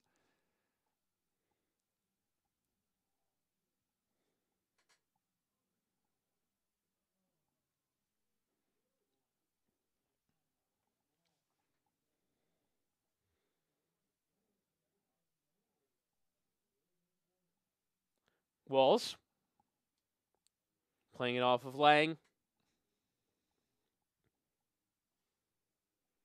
We're coming up to that 60-minute mark where most managers start to think about substitutions, or in St. Louis's case, a second substitution. And with Albert Dickra on the bench and Michael Cox, I just wonder if Anthony Pulis is just thinking, do I make a change now? Do I give it a few more minutes? What do I do? And now Kyle Gregg is away, trying to get the better of Moises Hernandez. Well played by the Loney center back. And now Kyle Gregg is whistled for a foul, and he can't believe it. But very well done there to stop the run of Kyle Gregg. It was very, very good defending. Carl Gregg was, in fact, there we go. And I didn't know, by the way, in case people at home are thinking, but the change coming at the 60th minute, and it is the coach's sort of perfect time to make changes. But Carl Gregg getting through there ahead of the defender, and you're quite right, great defending to dispossess him. And I wonder if he will come off for Albert Dikwa. And you're not saying, Gary, that you got the script. You didn't know that this was coming at exactly that moment. No, I did not. No warning whatsoever. But it's the normal time, 60th minute, when most coaches start to think of changes. And the onus very much on Anthony Pulis to do something. It's his home game. An hour gone, still 0-0. These teams getting some positive news in Tulsa. We'll get to that in a moment as Cochran sends the cross in. It's dangerous, but it ran past Charlie Ward. And Elizondo trying to back heel to keep the attack going, but instead gives away to Dakers. And now Fall. It's very strange with Charlie Ward. Did he mean to miss that? Did he get a call behind him? Ooh. Because the ball was in the box. He's running towards it and seemed to run straight past it. Kyle Murphy trying to put that back four under a bit of pressure. You're right, that did look a bit awkward. As Dakers tries to flick towards Gregg. See, both sets of defenders have been harried, and that time Gregg giving away the foul, and you wonder when the warnings will start to come for him. A couple of fouls there in a couple of minutes, as it does seem like Dikwa will come on now.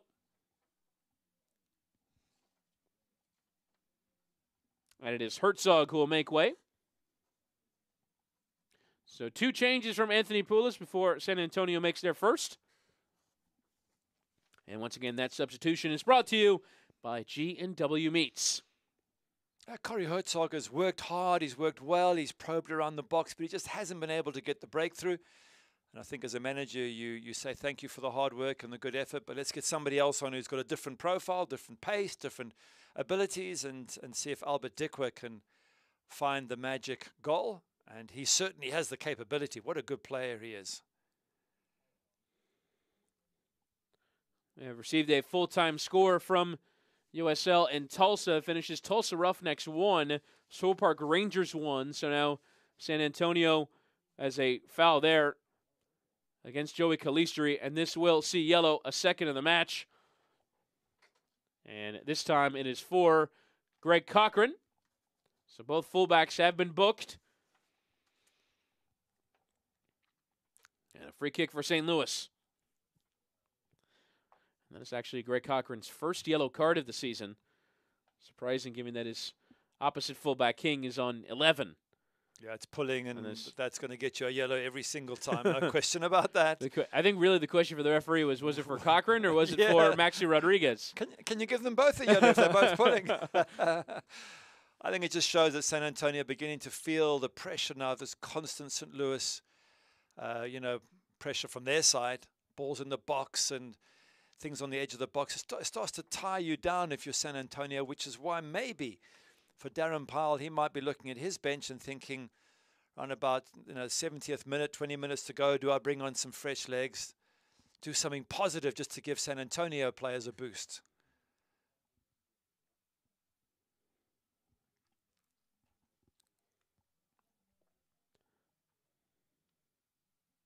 As Cardoni will clear. Bryant trying to flick it in the path of Murphy. Here goes Kyle Murphy, a challenge in there from Fink. And you wonder if that's yellow, and perhaps even more. And you see Sam Fink frustrated there with his midfielders. Yep. He had to do the job, but it does result in yellow for the St. Louis skipper. That's a professional foul, and you've got to give him credit. He was through Murphy. He's got to bring him down. He's got to stop him. He's got to take the yellow card, take one for the team. And that's why he turns on his teammates and say, why you put me in that position? But that's good defending because Murphy was through, was clean through. And as you say, it's not a very nice foul to see because it seems unfair, but it's a professional foul. And Sam Fink had no choice. And that was no doubt the best passage in play from Kyle Murphy tonight. Finally, he was able to run at the defenders, and you see there, if not for that tackle, was going to be clean in on Tomas Gomez. And now what can Lance Lang do with it? Well, 27, 28 yards from goal. Gomez stood right in the middle of his goal. What will Lance Lang decide to do with it? He will strike low, and easy work for Gomez. It was in the end. I guess Lance Lang was hoping for a deflection on the way, or something that might cause the goalkeeper a problem. But straight at the keeper in the end. Easy to deal with. You can see the white shirts running in case Thomas Gomez dropped the ball, but the keeper's too good for that.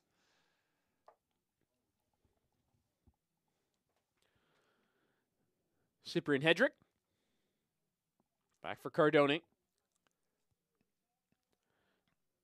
As with 25 minutes to play in this vital match here in the USL Western Conference. San Antonio trailing St. Louis by 3 points in the league table. With this the first of 4 matches left to play in the league for both of these sides. We were mentioning earlier the Swope Park result in the live table that would put Swope Park 3 points clear of St. Louis and 6 points clear of San Antonio, but with 1 game more played. So Swope Park can fall back into the pack. You would have thought they would have gotten a win away from home against the side now second bottom in the Western Conference. They picked up some points of late. Yeah, well, by beating San Antonio. Yes, indeed. So strange, San Antonio losing to Tulsa and then going and beating the likes of Phoenix and Real Monarchs. Yep. Explain that. It's been that kind of season for them, as we're going to see yellow again as Dacre's grabbing at his face, and this time Elizondo, he's going to have a go at Mark Allerton as well. And young Ethan Bryant, very wisely pulling Elizondo away there, because you've been given a yellow. No point screaming at the referee, because that could get you a second yellow. And it takes a 17-year-old to read the script and just advise Elizondo to walk away. I believe referee Mark Allerton, if I can do my best lip reading, was saying, get him away, just make sure he doesn't make this worse. And there's just a tug there at Dacres. I don't know how much contact there was there with Dacres, but once the referee's made his decision, you can't argue anymore. That's the end of it. There's no VAR. You can't ask the ref to go to VAR. Just deal with it and move on. Yeah. As there will be a change here for San Antonio FC. It looks like Omar Gordon will come on, scorer of 5 league goals.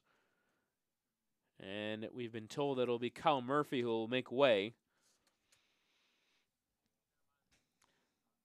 Actually, it will be Elizondo as Greg gets a header on the free kick, but just sailing over the bar. Yeah, Greg always a threat from those set pieces, but I guess Elizondo's going off just because he's on a yellow and the referee's given him a warning, so that's probably a sensible thing to do. And Omar Gordon looking to come on and make an impact here with 20 minutes to go. And that's how we thought it would play out. If San Antonio were 0-0, they would try and go for the win in the last 20 minutes. And there is Elizondo coming off. And this change is brought to you by G&W Meats. So Omar Gordon, winner of 16 caps for Jamaica, scorer of 5 league goals for San Antonio on his second loan spell here in the United States from Montego Bay, a Jamaican club. Played also for Indy 11 when they were at NASL, now the USL side.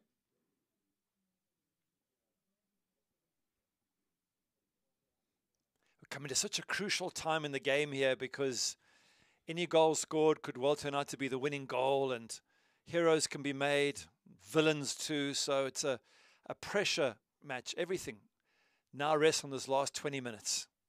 As Gordon tries to take off the chest and go into the penalty area. Here's Gordon across the face of goal, and it was dangerous towards Kyle Murphy.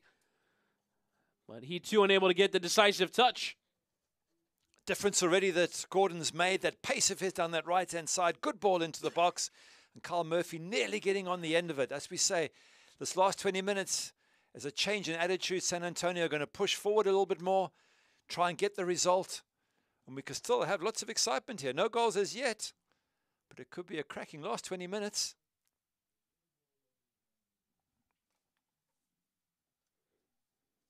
And Walls trying to send over the top towards Gregg. A diving header there from Hedrick. Left it all out just to get enough power on it to roll it into the path of Matt Cardone. And now Moises Hernandez. Not too many options short, so go long, trying to find Gordon.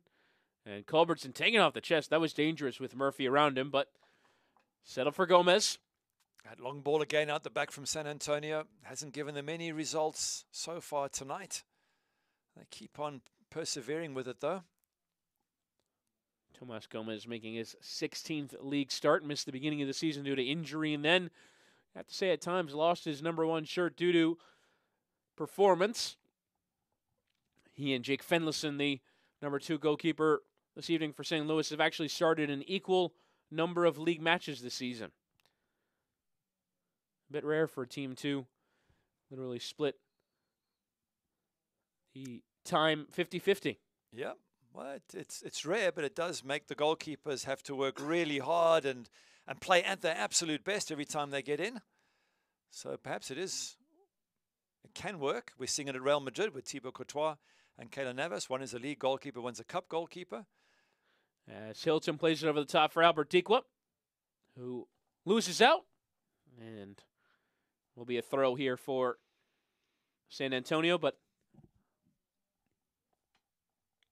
the whistle goes after the throw-in was taken too quickly in the judgment of Mark Gallatin.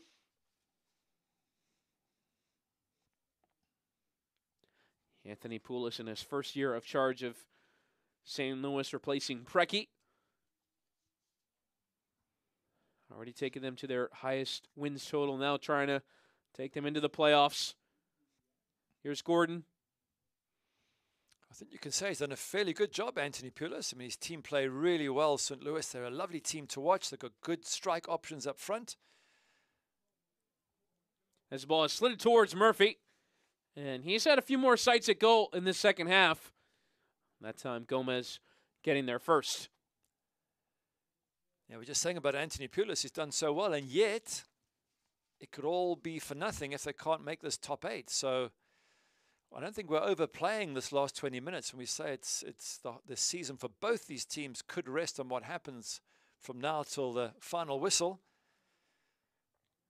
Heroes to be made and villains too. As the consequences will be felt. Hernandez striving on, dinking into the path of Lance Lang, who's had too much of the ball in the second half. We'll leave it for Greg Cochran. And Hernandez. And Lang trying to flick for Cochran again. This time Fall able to win it for St. Louis, but gives it away straight to Ethan Bryant. Try to chip it around Tony Walls, but there's one San Antonio throw.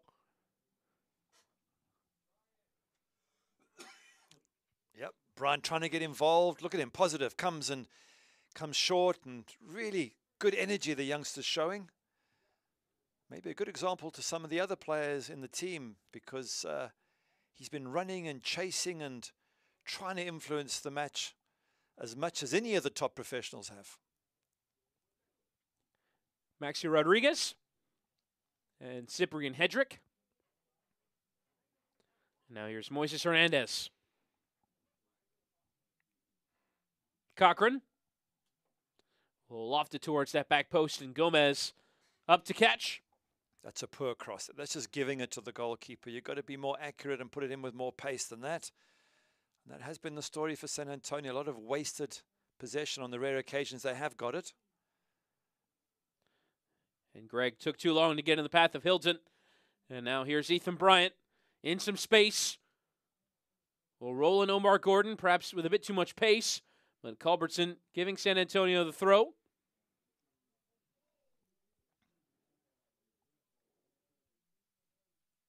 And right though, Gary, Ethan Bryant has been that creative engine. Now here's Gordon. Trying to poke it around Hilton, but gave away. And trying to win it back, fouled Joey Calistri. Oh, Joey Calistri just going to ground as soon as he felt a bump there. A little bit too easy, but hard for the referee not to give it once the player does fall to the ground. Again, you might call it a little professional foul. just wins the free kick, and they can then build from there. Let's have a look. There's not much in it. As I say, it's professionalism to win the foul, to draw it, and to try and control the game from there, which is exactly what they're doing. And now here's Dakers to try and play the cross in. We'll loft it towards Calistri, who declined to hit it first time. And now 1v1 against Greg Cochran. We'll leave it with Tony Walls, who elects not to overlap. Instead, we'll try and play the cross in. Comes in a bit awkwardly, and Kyle Gregg nearly able to play the bounce, but Cardoni did so. Yeah, Cardoni reading that absolutely perfectly, letting it bounce, and then picking it off the head of Kyle Gregg. Hernandez. And now Bryant will try it, clip it towards Lang, but well read there by Reynolds. And away by Fink. Walls with the challenge coming in from Lang. A foul one in the end.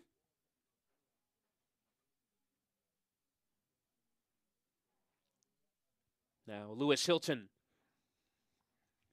Englishman who came to the U.S. to play college soccer. And Calistri unable to cast it under his spell. And now Rodriguez.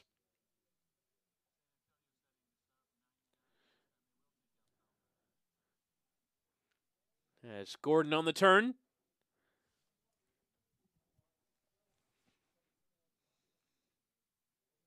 Hedrick under a bit of pressure, as we have been told that Ever Guzman will be the last change for, or the second change, I should say, for San Antonio. Their top goal scorer being prepared. And you nailed it, Gary. 15 minutes left to play. Get the team's top scorer on, and it is Ever Guzman who will come on for Kyle Murphy. So that's his night over. Put in a decent shift, but... He has, yeah. He has. He's worked hard. He hasn't been given much good service, to be fair to him. But Guzman's the man who, with, was it 8 goals this season? He's got the ability to get that crucial goal, which one would assume now whoever scores is very likely to win the match. So what a good time to throw Guzman on. Fresh legs and fresh approach for this last 15 minutes. As that will be a change brought to you by G&W Meats. Guzman, part of a under-17 World Cup winning side with Mexico. One on there by Rodriguez, played outside of the booth for Omar Gordon. He's got a bit of space. Here's Omar Gordon trying to play with some pace and slide it through. Gomez let it bounce in front of him and allowed Guzman to potentially run onto it, but does eventually handle it. Fall turning and finding Hilton very well. You can see the pressure coming from San Antonio for the few times in this match. Look at the white shirts in this half of St. Louis. They really are deciding to go for it now. Yeah. And you see Ever Guzman with his fresh legs coming on and wanting the white shirts to join him in the press. Exactly what he's doing. And that's what they've done. They've played for the draw up until the 75th minute, more or less, and they've decided last 15 minutes they'll have a go to try and win it. And St. Louis have to have a go to try and win it. So grandstand finish. Now Ethan Bryant is going to join the press and put Gomez under pressure. Nearly puts the ball out of play, but well done by Culbertson to keep it in, but then sprays the ball wide and out of play.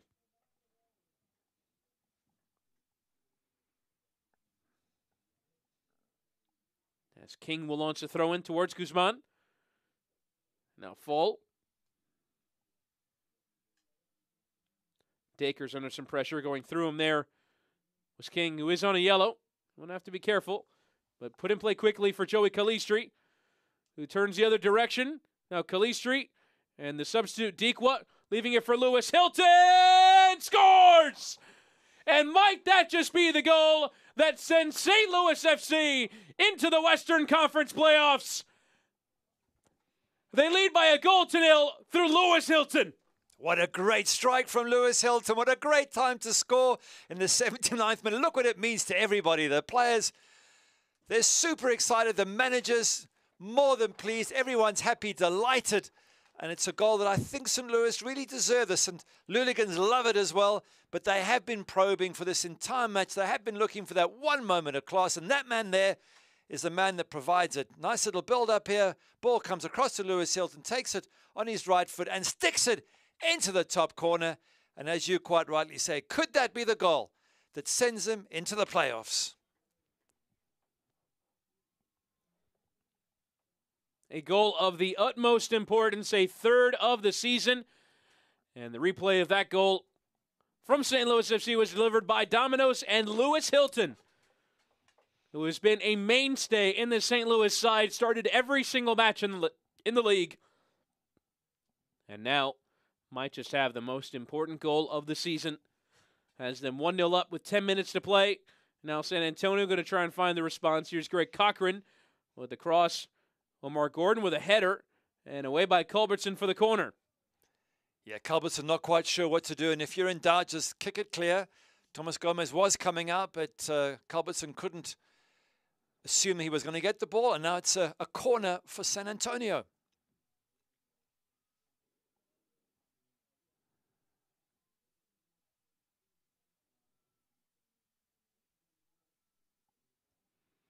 Pushing and shoving going on in the box, as often happens. You never know who to blame. Is it the attackers? Is it the defenders? And now to the edge of the area, Ethan Bryant to try and send it towards goal. Fall away. Dacres falling through there, but actually giving away a free kick in a very dangerous area. Not sure if that was for handball or going through a defender. I think he threw himself at the ball and his arm sort of made contact with the ball. And now Mark Allerton gives San Antonio a free kick in a fairly dangerous area. Yep.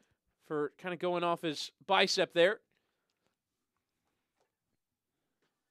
As you say, dangerous position. And I'm sure Thomas Gomez is concerned as to where he puts his wall and how they're going to stop Darren Powell's side from scoring the equalizer. 3 men over it. You'd fancy Lance Lane to take it. But Omar Gordon and Charlie Ward in there as well. The wall established just on the edge of the penalty area there. Thought maybe on first glance of where that handball came through that it'd be a bit closer to goal. They're certainly well within range for Gomez to see it. As Mark Allerton puts it in play. And Lang will now take his paces back. Gomez shaded towards the left side of his goal. It's a shoving going on in that wall at the moment. The referee is trying to keep an eye on things. And Lance Lane taking his sweet time as well. But it will be Gordon and Gomez across to his right to hang on to it very well. After all that, it wasn't the best of free kicks and it was comfortable for Gomez, but lots of shoving and pushing in the wall and the referee trying to keep an eye on things. It really has become a crucial last 10 minutes, and that's why the players were fighting for every inch in that wall. And what is it now? 7 minutes plus injury time left for St. Louis to see themselves to a 6-point gap over San Antonio and into a fantastic position to make the top 8.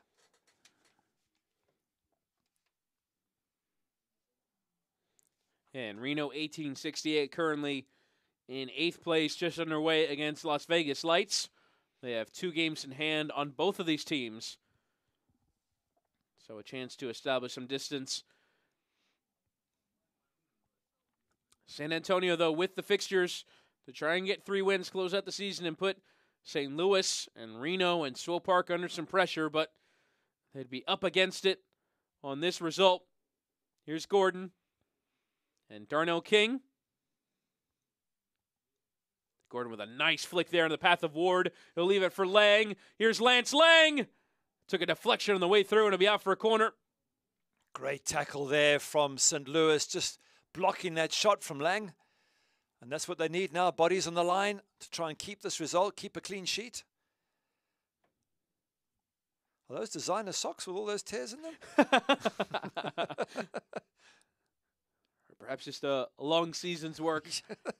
Don't they have spare socks? And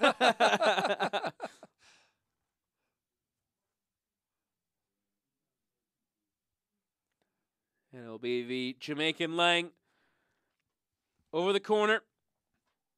An opportunity with 5 minutes left to play. Lofted in. Gordon rising. Had he got something onto him, would have been a real threat. But cleared well there by St. Louis.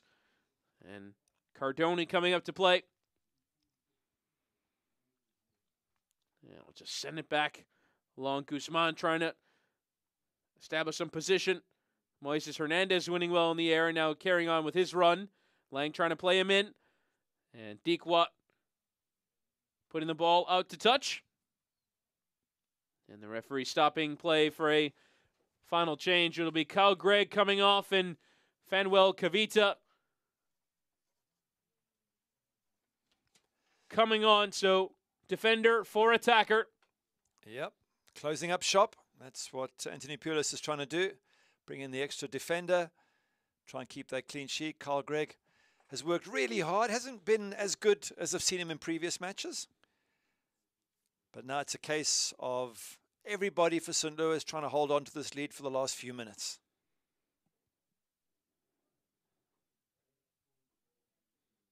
Given away there by Maxi Rodriguez.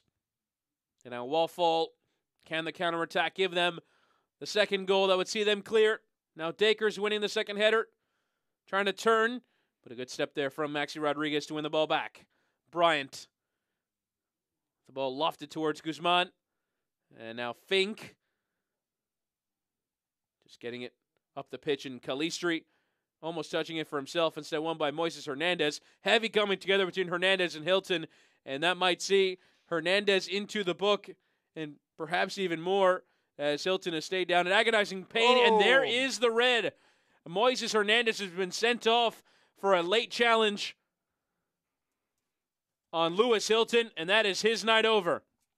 I'd like to see that again. It looked like a bad tackle. Moises is saying it's not. And I'd have to see it again to be able to give you a view on it. But certainly Lewis Hilton went down like he'd been badly hurt. But either way, no matter what we think, the red card it is. And they're down to 10 men. San Antonio, let's have a look. Oh, yes. Oh, that is a shocker. In fact, not only is that a red card, he should be banned from football for the rest of the season. That's a leg breaker. As an ex-professional, there's nothing worse than seeing a tackle where someone looks to try and break someone's leg. And that's exactly what that was, in my opinion. And I don't think he should be allowed to kick another ball this season. His manager might not agree, but you've got to see that in slow motion, Darren Powell, to see how bad and how high that tackle was on Lewis Hilton. There were 3 games left in the season for San Antonio. And that might just be Moises Hernandez's season over. At least if it was up to Garrett Bailey. Not sure on the discipline committee. Perhaps a role you can seek in the future. But that was a nasty one. And we're glad to see that Lewis Hilton is fine after that. There's a lot of things you can take in football, bumping and all that. But the one thing you don't ever want to see is someone who tackles in a way that could end another player's career. That's the worst of the worst, in my opinion. And that tackle certainly looked like it was aiming to be a leg breaker. So San Antonio will have to get the equalizer. Down a man. You'd imagine they'll just leave that space at the back where Hernandez, the center back, once was. But you did see prior to that challenge that Hernandez had done well going forward, winning in the air and contributing on set pieces. But now it will just be Cyprian Hedrick all alone at the back. And now King trying to sort out his feet. We'll leave it for Hedrick. Wonder how much we'll have of added time. Here's Greg Cochran. Lofted long, but nobody there. And Gomez will just take it with his feet and then pick it up before Guzman gets to him.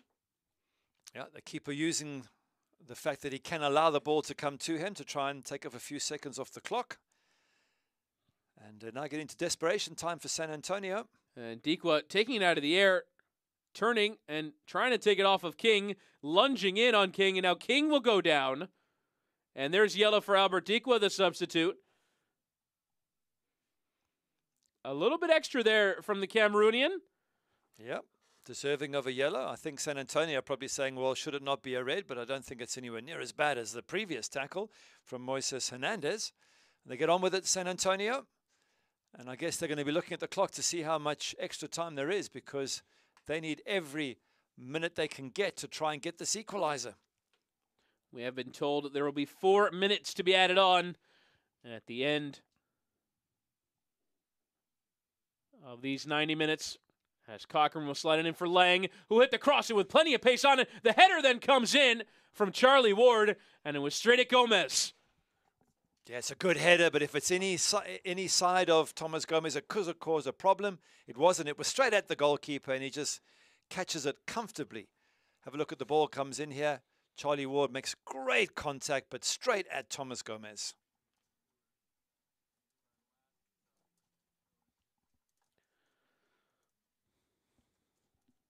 As there is the confirmation of the 4 minutes to be added on.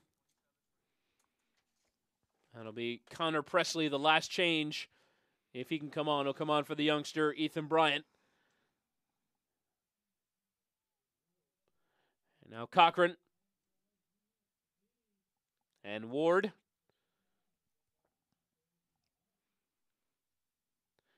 And Rodriguez. San Antonio probing with 3 minutes left to play. Can they find the chance? And lovely touch there from Omar Gordon. King, not to be hyperbolic, but this could be season on the line. Rodriguez trying to send the cross in. Out for a throw. I guess San Antonio fans are wondering, well, why didn't we play like this earlier? But I think the idea was to keep it defensive and tight until about the 75th minute and then go for it. But given the way they're attacking San Antonio, perhaps they could have played more positively earlier on and given themselves a better chance to get the crucial goals they needed. As Ward's cross hits the first man there in Wallfall. And you'd also have to say St. Louis are playing their part at the moment. They're certainly putting numbers behind the ball, hanging on to their lead. We should right now have them on 49 points. 6 points clear of San Antonio with 3 matches left to play. Away by Fink. And now San Antonio will be placed for scoreboard watching as Dikwa takes a touch around the keeper, Cardoni. Dikwa! And that should do it. St. Louis FC with 3 absolutely monumental points in the bag. And it's Albert Dikwa taking advantage of the goalkeeper off his line for his 3rd goal of the season, a 2nd on the night, and an absolutely priceless set of 3 points for St. Louis FC. Certainly is, and the goalkeeper selling himself there, Cordoni, and Albert Dikwa going round, putting in the back of the net. That is game, set, and match for St. Louis. And to be fair, when you're pushing forward as San Antonio, you're going to leave gaps at the back. But that man there exploited that gap, and I think the goalkeeper helped him in that in terms of rushing out, and it was just a case of going past Albert Dikwa to finish it off. Tough day for San Antonio. Did so well for 75, 80 minutes, and it's all fallen apart towards the end. And the replay of that goal was brought to you by Domino's and Albert Dikwa. And then in the middle of all that, Connor Presley coming on for Ethan Bryant as the final change. As our last change brought to you by G&W Meats. And that will just about get the job done for St. Louis. Now 6 points clear of San Antonio in 9th. Reno 1868 now with the fate of San Antonio in their hands, and at home they already lead by 1-0 over Las Vegas Lights. Brian Brown with a goal. And now San Antonio are seeing their playoff chances slip away. What has been a fairly devastating week to those chances, losing last weekend to Tulsa, on Wednesday to Swope Park, and now tonight dropping points losing by 2-0 to St. Louis FC, who have taken a massive step forward towards making the playoffs for the first time in their 4-year club history. They've beaten San Antonio FC by 2-0, Gary Bailey. Yeah, fantastic result for St. Louis. They played well. They were more positive in my book, and they certainly deserved it. For San Antonio, 3 losses on the trot, and I don't think you can survive when that happens. It's a tough one for San Antonio because 3 games ago they looked like they were going to make it. Now they look like they're going to really struggle. That man, Lewis Hilton, in the middle with the breakthrough goal that put San Antonio in a situation where they had to attack. When they did, they left gaps, and that's when Albert Dikwe punished them. A great night for St. Louis and the Luligans.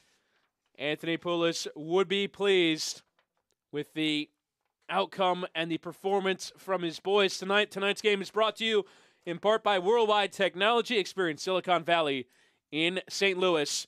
Here at Worldwide Technology Soccer Park, the Toyota Stadium, St. Louis FC saw a near sellout crowd on hand, and they will go home happy as their side are getting ever closer towards making the Western Conference playoffs. Now on 49 points, 6 points clear. San Antonio with 3 matches left to play. Next time out at home against Tulsa, could see an opportunity for them to clinch a spot in the playoffs.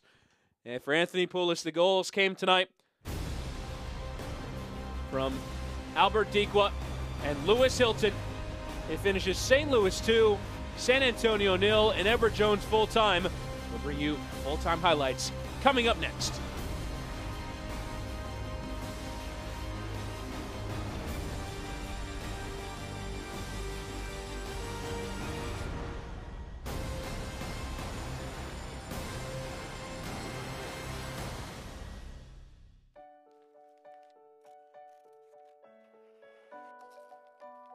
A lottery ticket is so much more than a piece of paper. It's wonder, opportunity, dreams. And not just for players. 100% of the profits from every Missouri Lottery ticket you play goes back to schools, teachers, and students. Play it forward with the Missouri Lottery. When you need quality electrical work for your home or business, look to theelectricalconnection.org. Created as a partnership between IBEW Local 1 electricians and the St. Louis chapter of the National Electrical Contractors Association, the Electrical Connection has been setting the standard for electrical excellence in St. Louis for over 100 years. You can depend on our highly skilled and trained workforce, your #1 source for quality electrical and communication contractors, electricalconnection.org.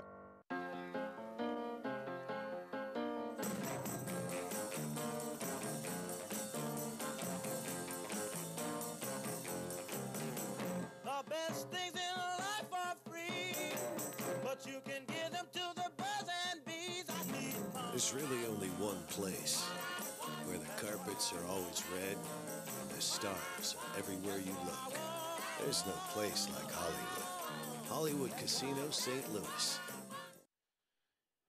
In Edward Jones full-time, scenes of jubilance at the Toyota Stadium as St. Louis FC have won by 2-0 and taken a massive step towards making the playoffs in the USL. Chris Whittingham alongside Gary Bailey here for Edward Jones full-time. Let's bring you the full-time highlights, including the goals that finally came in the second half. Not too many chances in the first. Here would be one off the left boot of Lance Lang. Yeah, wasn't much of a shot. It was straight at Thomas Gomez, and he deals with it. Not brilliantly, but he gets it away from trouble. There wasn't much in the first half, to be fair. It was a really tight situation. A header from Corey Herzog goes wide. We were calling for some action. It eventually came at the very end. Here again, the still first half. Corey Herzog not able to do much with that.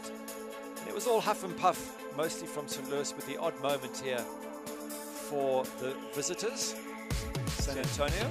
Yeah, Greg Cochran there trying with the cross. Lance Lang trying with the free kick. It never really felt like they were threatening the goal. And here is the opening goal. Lewis Hilton placing it in the top corner. And he did right in the top corner. Great. He touched it with his right foot on each occasion as it comes to him. Right foot, right foot, right foot. But who cares when you can stick it in the top corner? Brilliant finish, and that really turned the match and put the pressure on San Antonio.